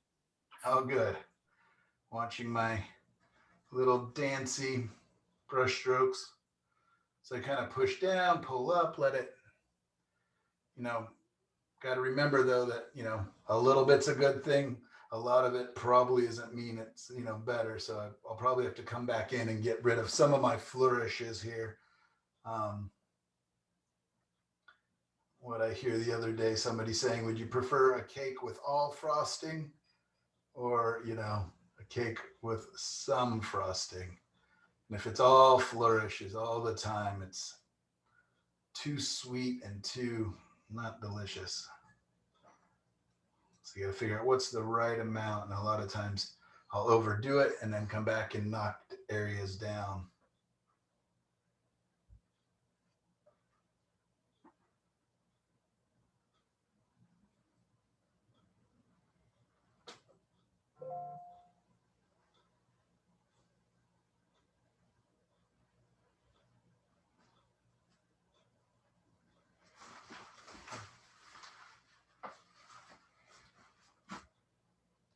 Couple more brush strokes and then we will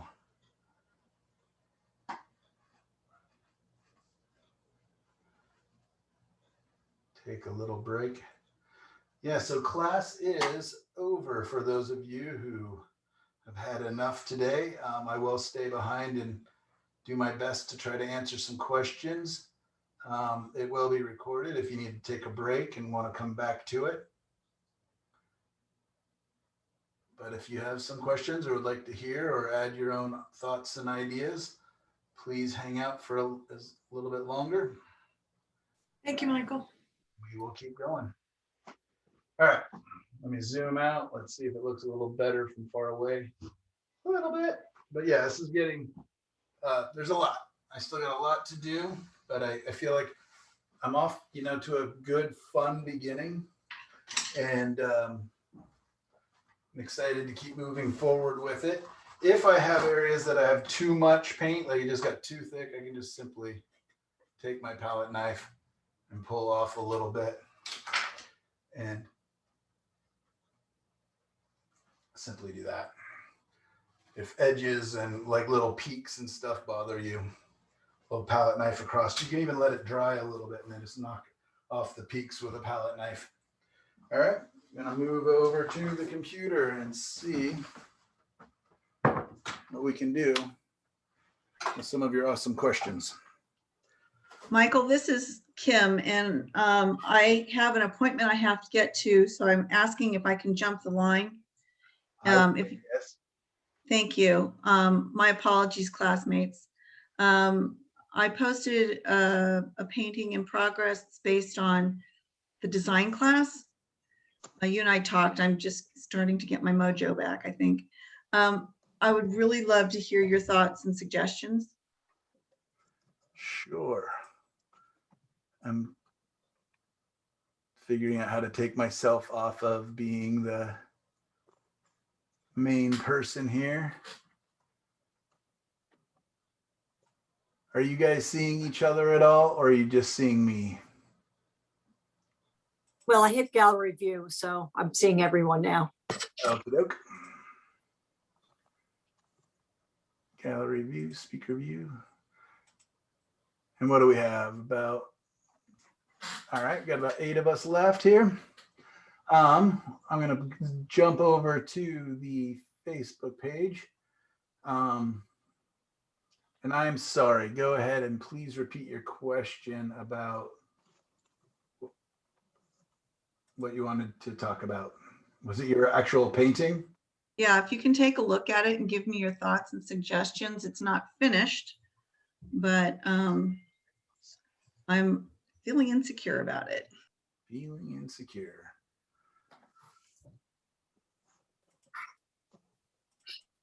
All right.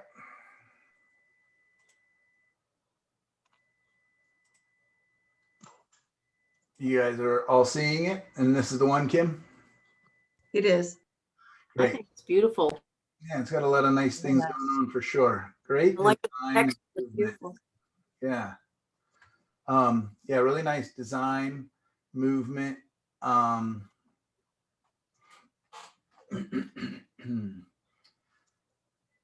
It does feel a little bit broken, the brushwork. I think there's some areas you could kind of bind them so it's not so choppy if you wanted to. It definitely has kind of a sense of style in the way that you've painted it. You know, and it feels pretty consistent throughout the piece. But yeah, it does feel a little bit dabby, you know, instead of, if you can find areas to kind of make it feel a little more solid, I think that would be helpful in the sky. But otherwise, yeah, nice movement, great glow. If I squint my eyes at it, it really reads well. You know, you get the nice cool lighter clouds getting down towards the warmer, lighter clouds. The bright greens on our side here, and kind of, you've got kind of bright greens speckled throughout it in kind of random spots. That's throwing me a little bit, especially these bright greens kind of back here. Yeah, I need to gray up the background. Gray it up, and yeah, and those could be warmer, you know, with the light coming across, or they could be cooler because they're further back. You kind of get to decide that if it's a radiant light or how you want to do that. And then you kind of got your lost bottoms of things in certain areas. You can maybe, you know, emphasize that a little bit, unless you want it to just kind of blend into the ground. But it probably doesn't get lighter before it hits the ground. It's probably dark, and then, you know, it can be dark on the ground a little bit there. Right. You and I talked, and getting the touch of oils has been quite challenging for me. Right, So yeah. maybe that's part of the dabbiness. Yeah, just try to kind of put your brush down and leave it, you know, and move it across.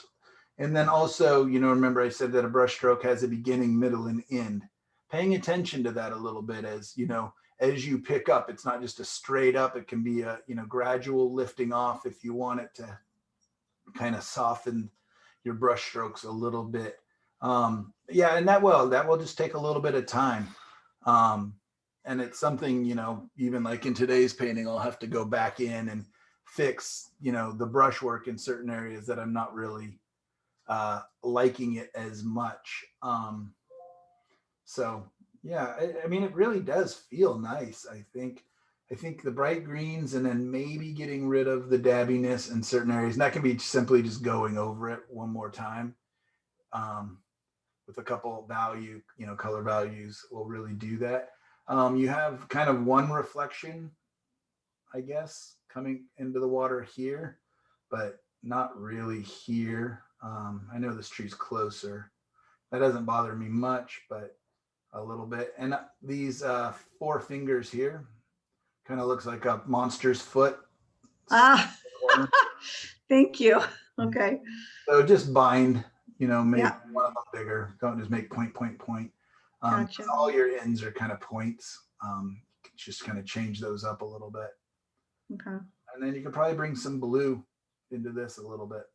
Yeah, I did actually, I wiped that out down there in the left corner because I had the tree reflections in there and it just looked horrendous. So I've just started the terra firma, and I'm going to separate those 2 trees on the left as well. Okay. Because they just look like this giant, big, weird blob. So, and I haven't put any sky holes yet, of course. So, all right. Well, thank you. Thank you. That gives me a little bit more confidence to move forward. Nicely played. All right. So Thank you, ladies. Yeah. Bye. Back to the questions here. I made some changes based on what you said in your critique, Michael. I'd like to see if I'm okay now. Okie doke. Right here. I would like the same, if you don't mind. This is Lorianne. Okay. Yeah, how much better does that feel, huh? Interesting. Yeah, you changed angles. You changed all sorts of stuff. Yeah, the water feels more cohesive and solid, and yeah, much nicer. Still interesting up here, getting, you know, like this cloud seems to follow the bridge. And then these kind of bright purpley pinky spots, I'm not quite sure exactly what they're explaining. They don't bother me per se, but they're kind of spotty, like this one up here. Yeah, nice job. What do you think? Where are you? I think you mistook her for Kate when I asked about a change I'd made. Oh, I thought that was Mary's voice. Nope, it's Kate's. Oh, sorry. I don't have it on speaker view. I thought that was Mary's voice. Sorry. Okay. Let's see. Let's go back. Sorry, Kate. No problem. And which one is yours here? Do you see yours yet? It's not showing me the name, so I don't know whose is whose. Go back up.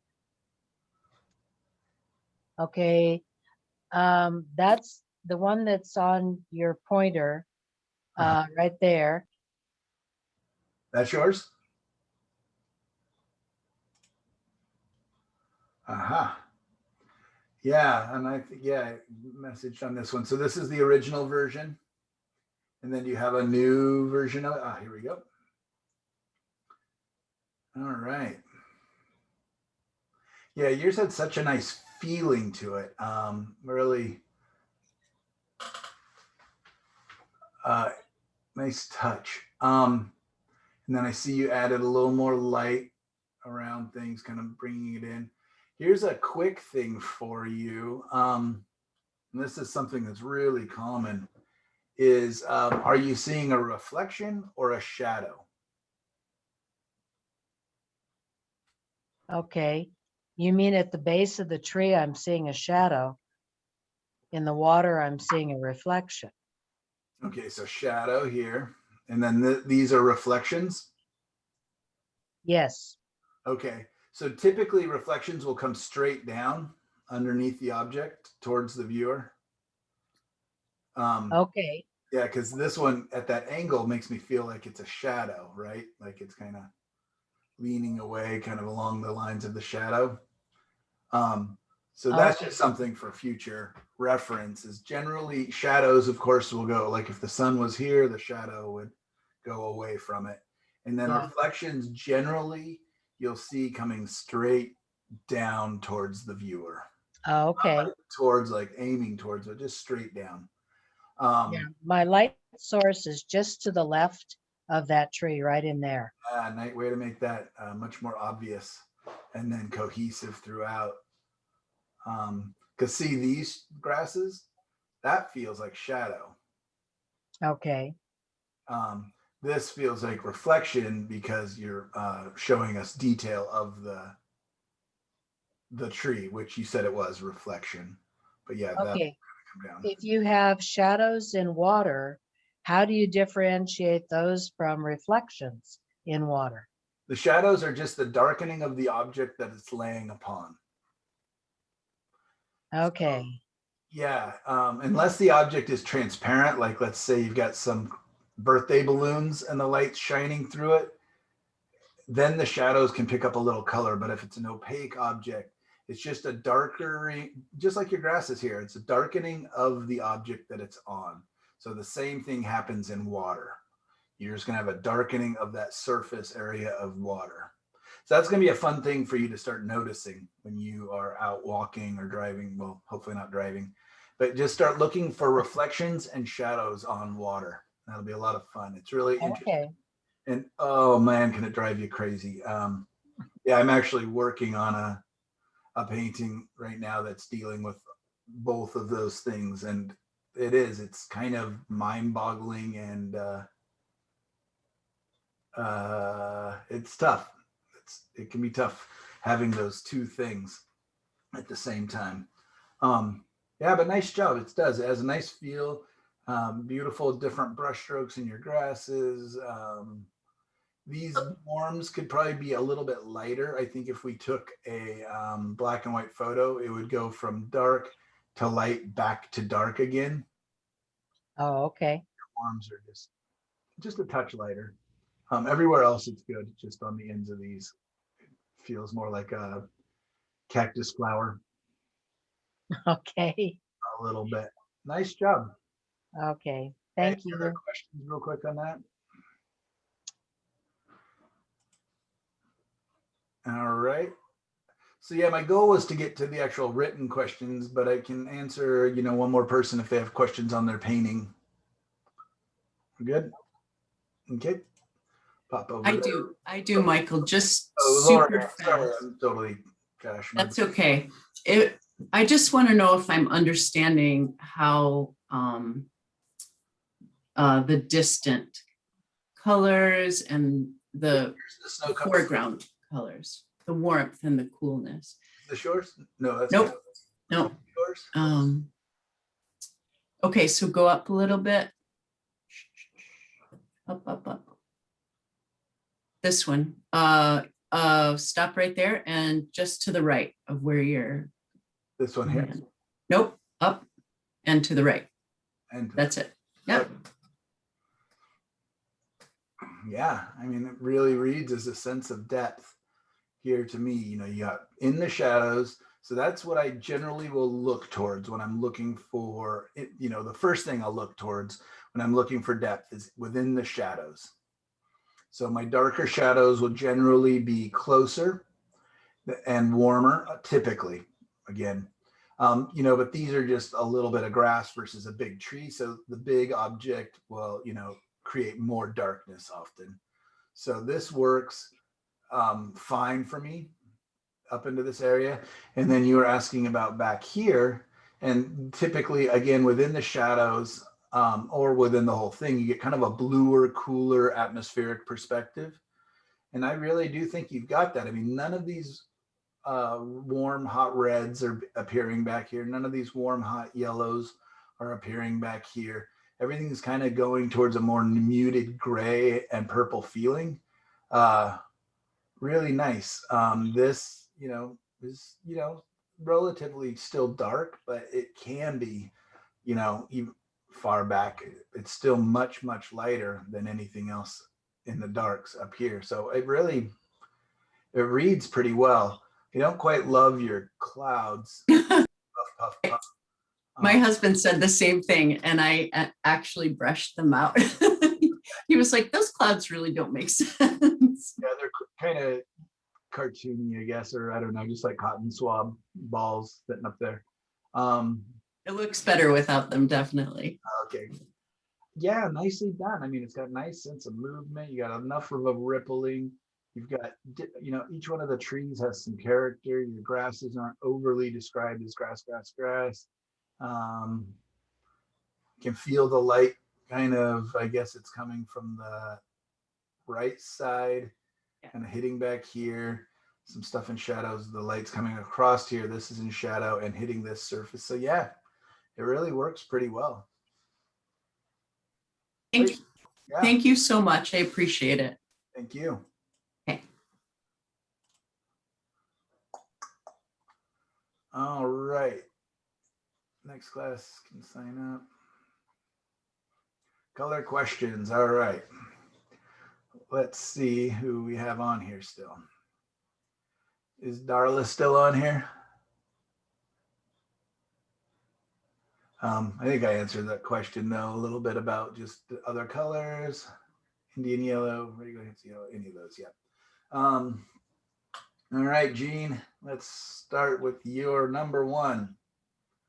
And yeah, Jean has a lot of well thought out, interesting, not easy questions for me. So, Jean, what do you do for your job? Oops, you're on mute. There you go. Oh, I was and you can tell, I was a tax manager at a CPA firm. Perfect. Perfect answer. I would have said that, or an engineer at Intel. When I first started teaching adults, I taught in Hillsboro, Oregon, which is right in the heart of Intel country. So I had a lot of engineers in my classes, and it was interesting because I'm kind of the opposite of an engineer. And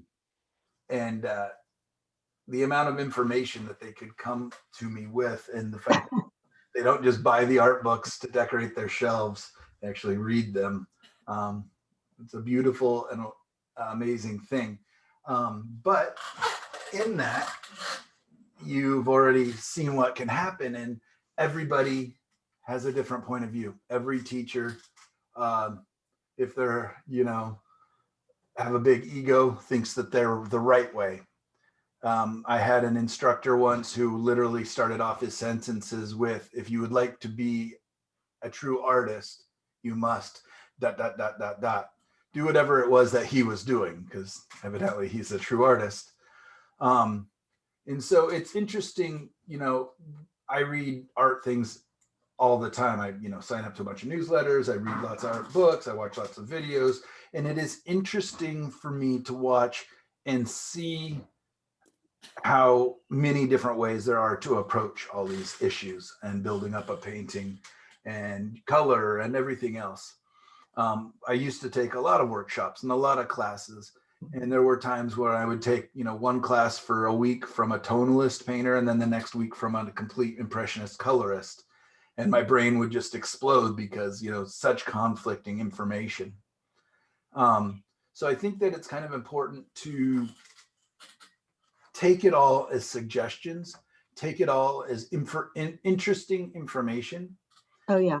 And to know that, there's 1,000 different ways to do even the most simple concept as mixing orange from red and yellow. I mean, the color palettes, every artist has a different color palette, which is great, because it would be so boring if, we literally were all just copying from the same one teacher.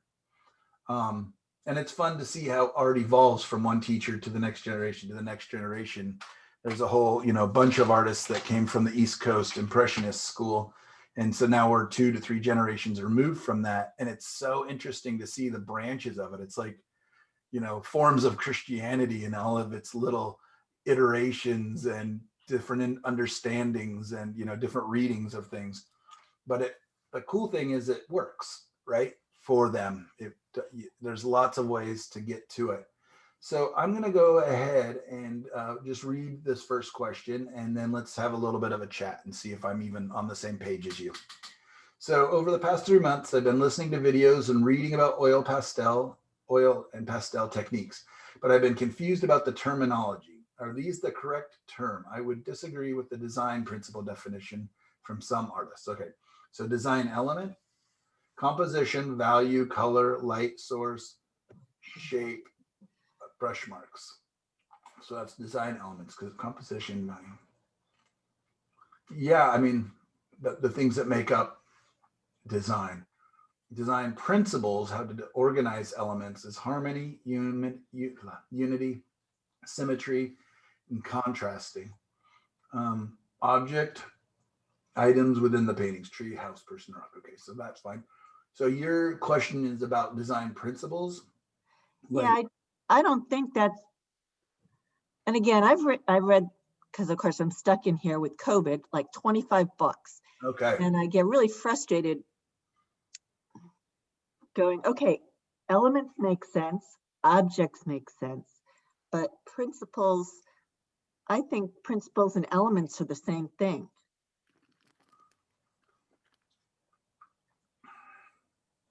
And you don't even have to make a decision. This is kind of just throwing it out there and going, okay. Yeah. Yeah, I don't think I use 2 terms, or if I do, they're kind of intermixable. I think you're right. Design elements, composition, language. So, I mean, I think of like what they're saying here is the elements are the things you use to do the principles. So by, having strike values, you can create, rhythm or harmony.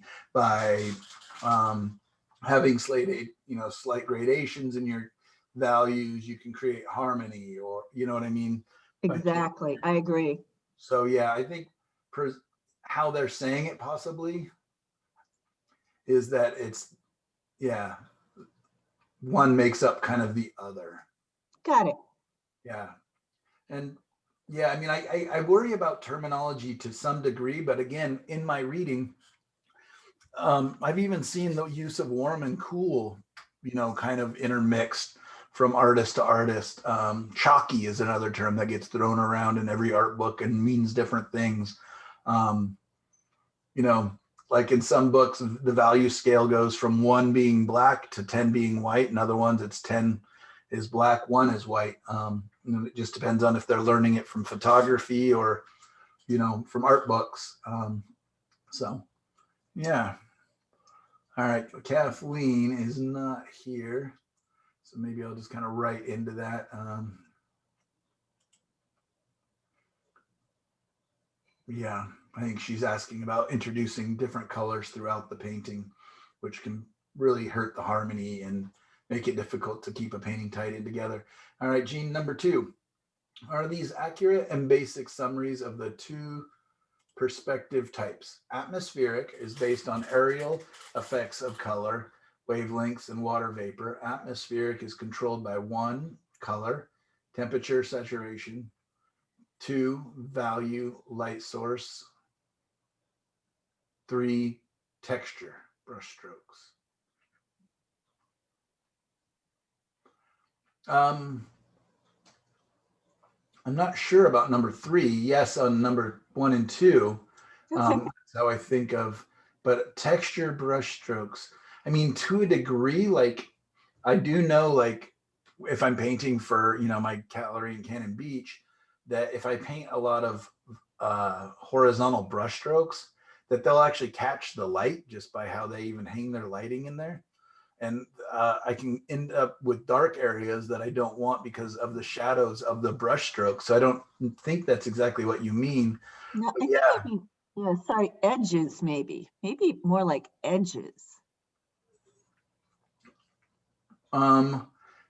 Edges in the painting, like let's say. Yeah, the edges of things are either very crisp or they are blurred. Very crisp, they're blurred. Yes. So as you go back in perspective and then within the atmosphere, edges definitely get softer. For sure. Yeah. Crisp edges come forward, softer, blurred edges go back. And just think of kind of a foggy day, Yep. Okay, great. And then linear is based on mathematical results and accurate 3D drawing in a 2D plane. Linear is controlled 1 by focal point. You have an equal center of interest. Number 2, vanishing point equals viewer's position. Yes. Horizon line. Yes. Planes and proportions. Does that mean kind of like a big building versus a smaller building versus a box? Yes. So the first one is the only one I question on that center of interest. Focal point equals center of interest. It in an ideal world, yes, but a lot of times, no. Like if you were doing a city scene and, the city goes all the way back into, and the buildings back there can be just kind of lost or, not interesting if you have somebody in the foreground with a bright red coat and bright red umbrella and a poodle. They're probably going to be the center of focus and don't have much to do. So I think of the linear perspective more as just drawing tools, drawing skills. You can use them, of course, but they don't innately tell you that. And that's the same with all the creeks and trails and everything else I use, is they can lead us back, but they don't always lead us right to the focal point. That can be kind of lazy on my part if I have everything aiming and ending at the focal point. So it's kind of too easy and too obvious. So a lot of times the creek is a way in and a way to move around, but I don't want it to be the sole focus. Center interest, right. Great question. All right, number 3, color questions. Sorry, there are so many, no worries. Good questions. Yeah, okay, here we're getting into the color stuff. Okay. Yeah, it's all about the, I'm confused on cobalt, manganese, cerulean. Although I'm feeling a little, anyways, go ahead. Okay, so I talked about cobalt and the cerulean and manganese, and then we also talked about the French ultramarine today. I love cobalt. I think it's, you know, probably a wise choice. If I were maybe starting kind of my painting career today, it may be one of the blues I chose, or maybe the blue I chose. I have not, in all honesty, ever made it my sole blue and used it and experimented to see, does it make really beautiful greens and beautiful purples. I just haven't done that research personally, but I do see it as sitting so nicely in between manganese or cerulean and French ultramarine. And yeah, I like that you had that clean color. And I think what they were saying in that is that where they were listing them as clean, as kind of sitting right in the middle of their color space, you know, on the color wheel. Okay. And that's kind of a guess. I would, you know, have to ask the manufacturer. But that's what I assumed it to mean, because I went through and read all the colors and saw which ones were clean. And it generally felt to me like they were the ones that were right in the middle of the color wheel, of their space within the color wheel. Right. So yeah, I just started with French ultramarine. That's the one that was presented to me, challenged to me, and the one I did for a year. It was excruciating not to pick up other tubes of paint, you know, especially since I owned them. But I just kept with the challenge. I've been pretty good about challenging myself throughout my career at different points to really kind of focus in on certain elements. You know, I think back to the what are they called? Ateliers, you know, where they would literally not let the students use any color for the first year or two. Like, you had to earn the right to use color. You had to earn the right to use paint. You know, you have to draw for a year, and then you get black and white paint for a year. And, you know, they all had their different rules and requirements and challenges. But sometimes I understand that, like, just, we got to take a big step back to actually be able to move forward. And that means simplifying or focusing in or whatever it is. So when it comes to all the different blues, again, the manganese, it was my replacement for cerulean. And it's simply because cerulean is a kind of a grayed down color compared to manganese. And I'm able to gray down my manganese, but I couldn't make my cerulean brighter. Got it. So that's I why I agree. chose manganese over cerulean. Cerulean's fantastic. I used it for a long time. I think I'm finally out of it and just don't buy it anymore. But it's a great color, and it's kind of a naturally slightly grayer blue that wants to lead a little bit towards green. Yeah. Perfect. Okay. In college, 40 years ago, I was taught not to use white or black to lighten or darken colors. Tinting and shading kills the hue's true color, and you should avoid the milky effect. Instead, you could use a transparent yellow to lighten, or lemon, or blue to darken, like ultramarine. Yes, agree, but only to a degree. You can't lighten everything with just yellow, because if you lighten blue with yellow and you don't want to get green, you want light blue. So yeah, I definitely try to think of my black and white, if I'm using black, as colors, because they do change things. They don't simply darken and lighten. They do change, they do cool down, they do deaden. So you saw the dark color I mixed today using red, blue, and yellow. That's my much more go-to, or French ultramarine and transparent earth red makes a beautiful dark. So yeah, I don't use black very often, and when I do, I think of it as a color.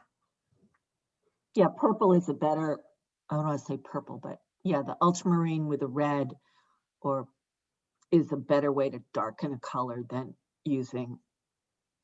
Yeah, like I can see Mary. Well, actually, Mary and Barbara look like you're both wearing dark sweaters. And the lazy way would be to me just to grab out a black tube and paint it. But then I'm not looking into it and seeing the reflected colors that exist in there and the radiant light that's kind of wrapping around the edges. I want to question the darks that I'm seeing. I've had too many students that, you know, I'm like, why is this black? What's this? Why is this area just a big dark spot? And like, oh, because it's shadow. And so we just stop thinking. We just go shadow black. And I don't want us to do that. That's why I take away a lot of my own shortcuts. You know, I don't have the greens and the browns often, is because I would rather look into them, see them, question them, and then try to create them. But I see nothing wrong with any color. Okay. Every color is fun. Every color is interesting.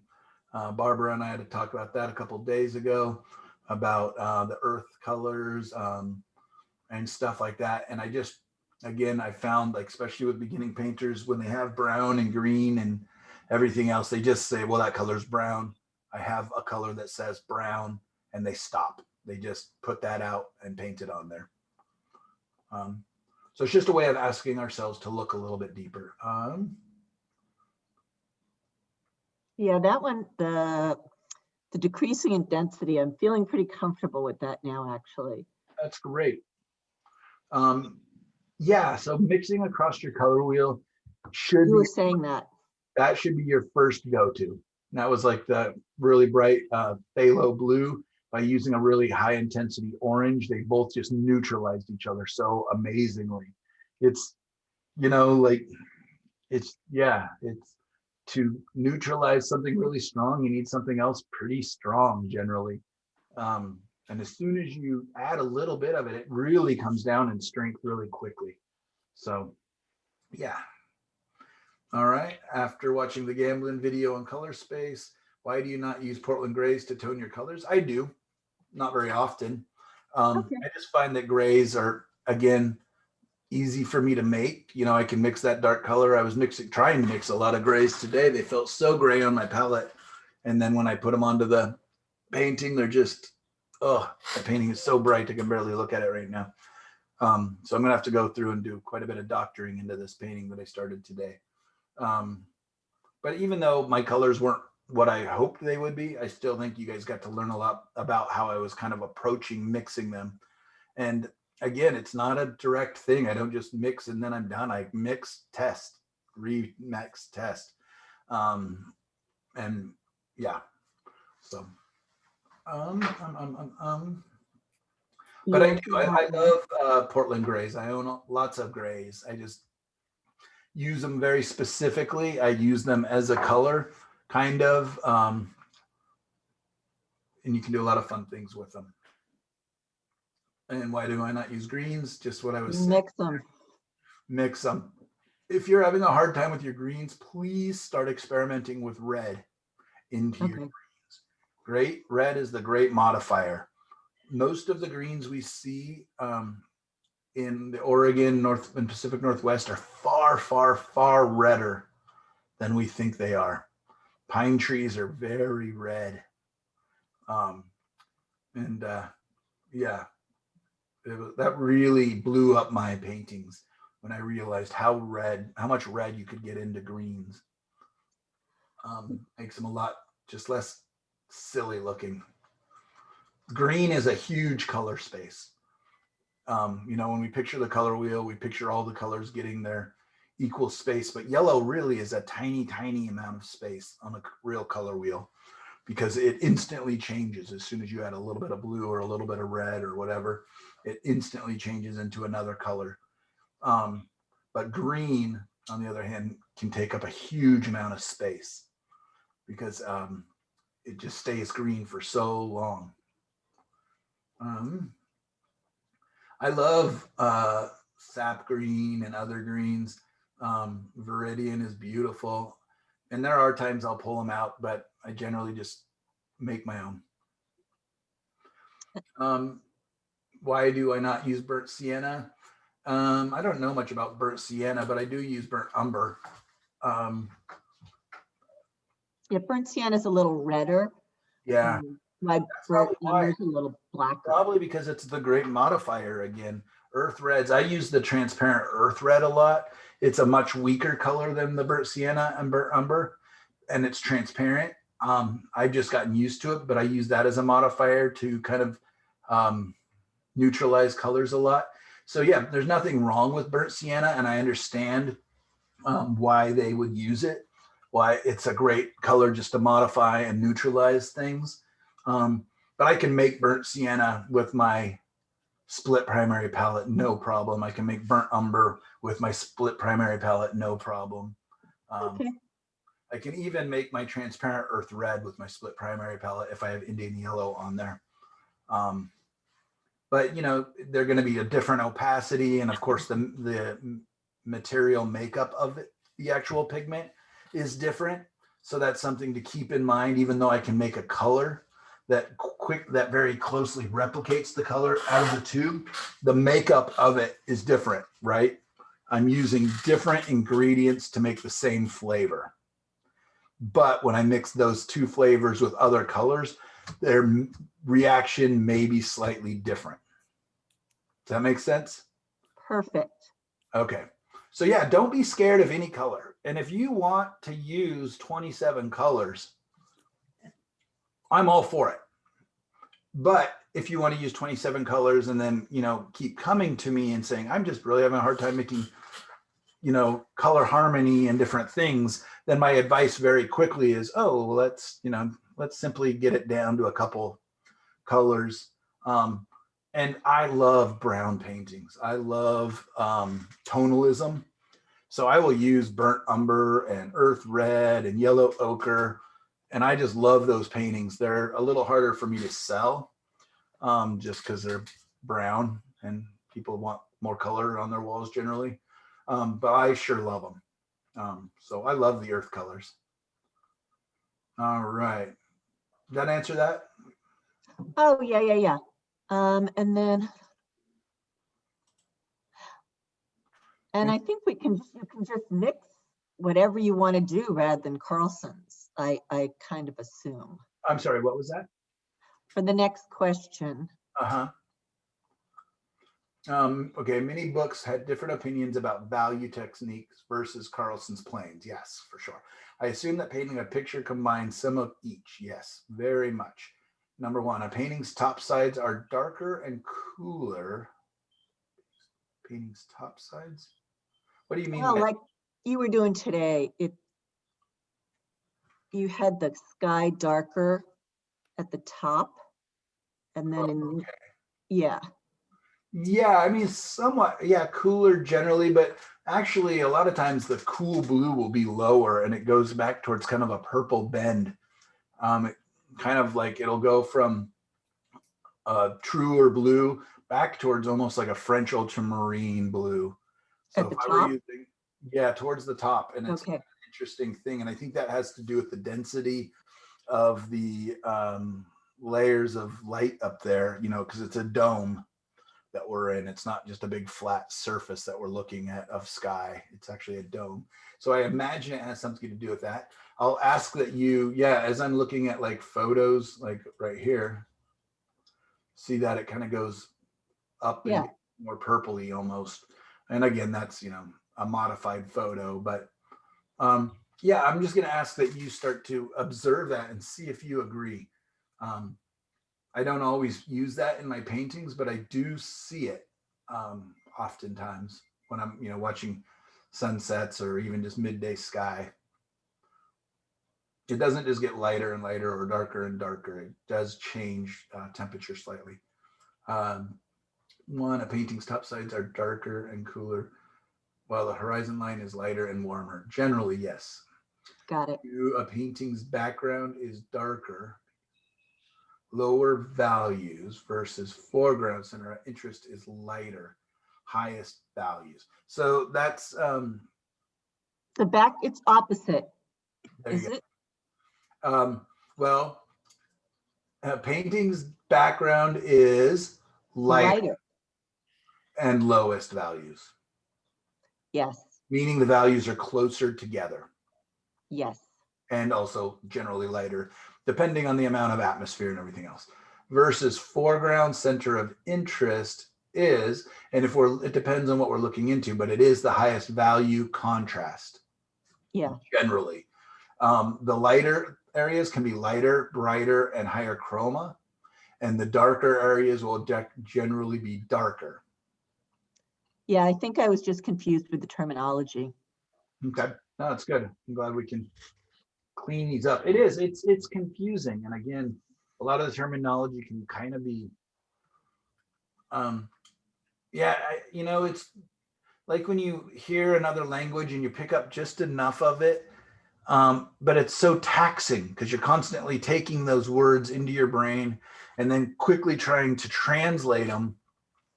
That's why you'll always hear me saying like values, lights and darks, color, chroma, meaning density of color or strength of color. Just because I have a hard time doing that translating constantly, it takes me out of the conversation or it takes me out of the lesson, when I'm listening to other teachers. So I try to quickly, I was reading a thing about in China, how the students are a lot better at math because they don't use weird terminology for a lot of the things. They simply say like addition, subtraction, multiplication. They don't have all the different terminology that makes it, one level removed from the students. Anyways, okay. Many books had different opinions about the logical order of painting versus Carlson's planes. And you explained it today. Okay, great. Yeah, and it really is kind of what works. Like if I had a huge area to cover, I can just cover it first if I want, even if it's the lightest area. But as a general rule, dark to light, thin to thick, big to small. It's generally how I work. It's how I do laundry too. So it works out. Makes me feel like I'm getting the folding done a lot faster if I do the blankets and towels. All of a sudden the laundry's half done. All right. What is your hourly charge for one-on-one consultation? Don't worry, that. you're getting a bargain right now. This one's free. I get you hooked. Yeah, $100 during one-on-one. We'll be able to discuss. I can discuss whatever you want, or you can just take my class and hang out longer. I am having a bit of warm. Okay, says Lorianne, who's no longer here.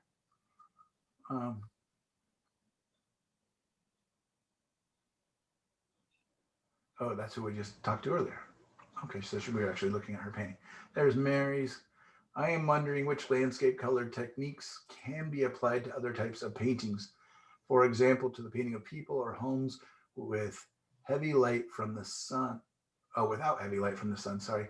I guess I am wondering how to apply them to outside of sunrise and sunsets. Yeah, that's a good question. I should probably open up and not have you guys painting sunset, sunset, sunset.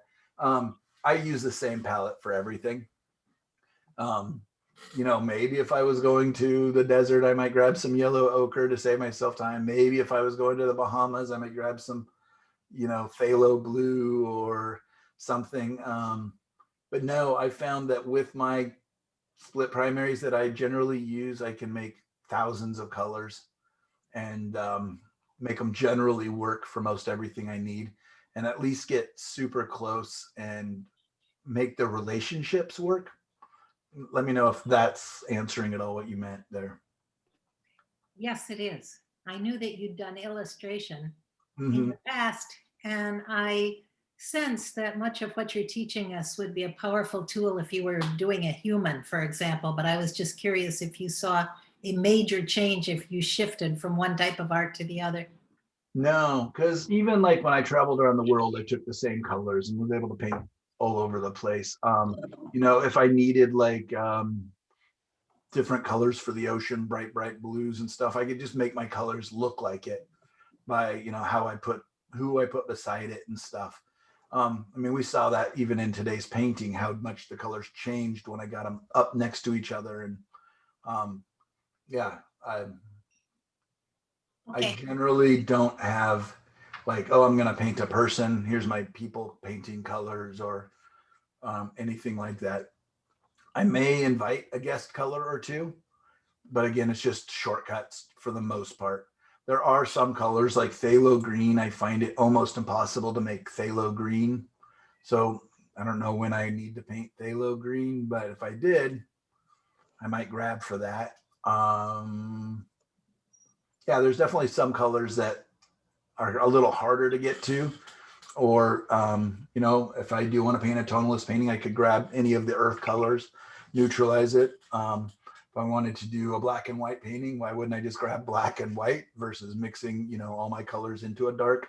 But even though that's still what I do, when I paint a black and white colors, they still make my own blacks generally. So yeah, good question. Thanks. Kathleen is no longer here. Oh, she's just talking about Eugene. All right, I think everybody else is gone. And then I added some attachments, 2 more comments. Sully, great advice. Do you mean, okay, question in your last sentence, do you mean we should save the palette scrapings to add colors that we want to grade in? Yes, I do mean that. One and only red heart. My favorite. Hi, Gabby. Yes, we have a brand new printer you can use. Last one is from Kim. I can't seem to figure out. I'm just finishing up the class. She got in. I think Kim was. Did Oh, Kim you're make right. it in? You guys ever notice? I sent her a direct email. I wanted, sorry to interrupt, Michael. I wanted to ask Barbara if she was still looking for like nocturne paintings. Are you still wanting to paint nighttime? Yeah, I'll probably try another one in the future.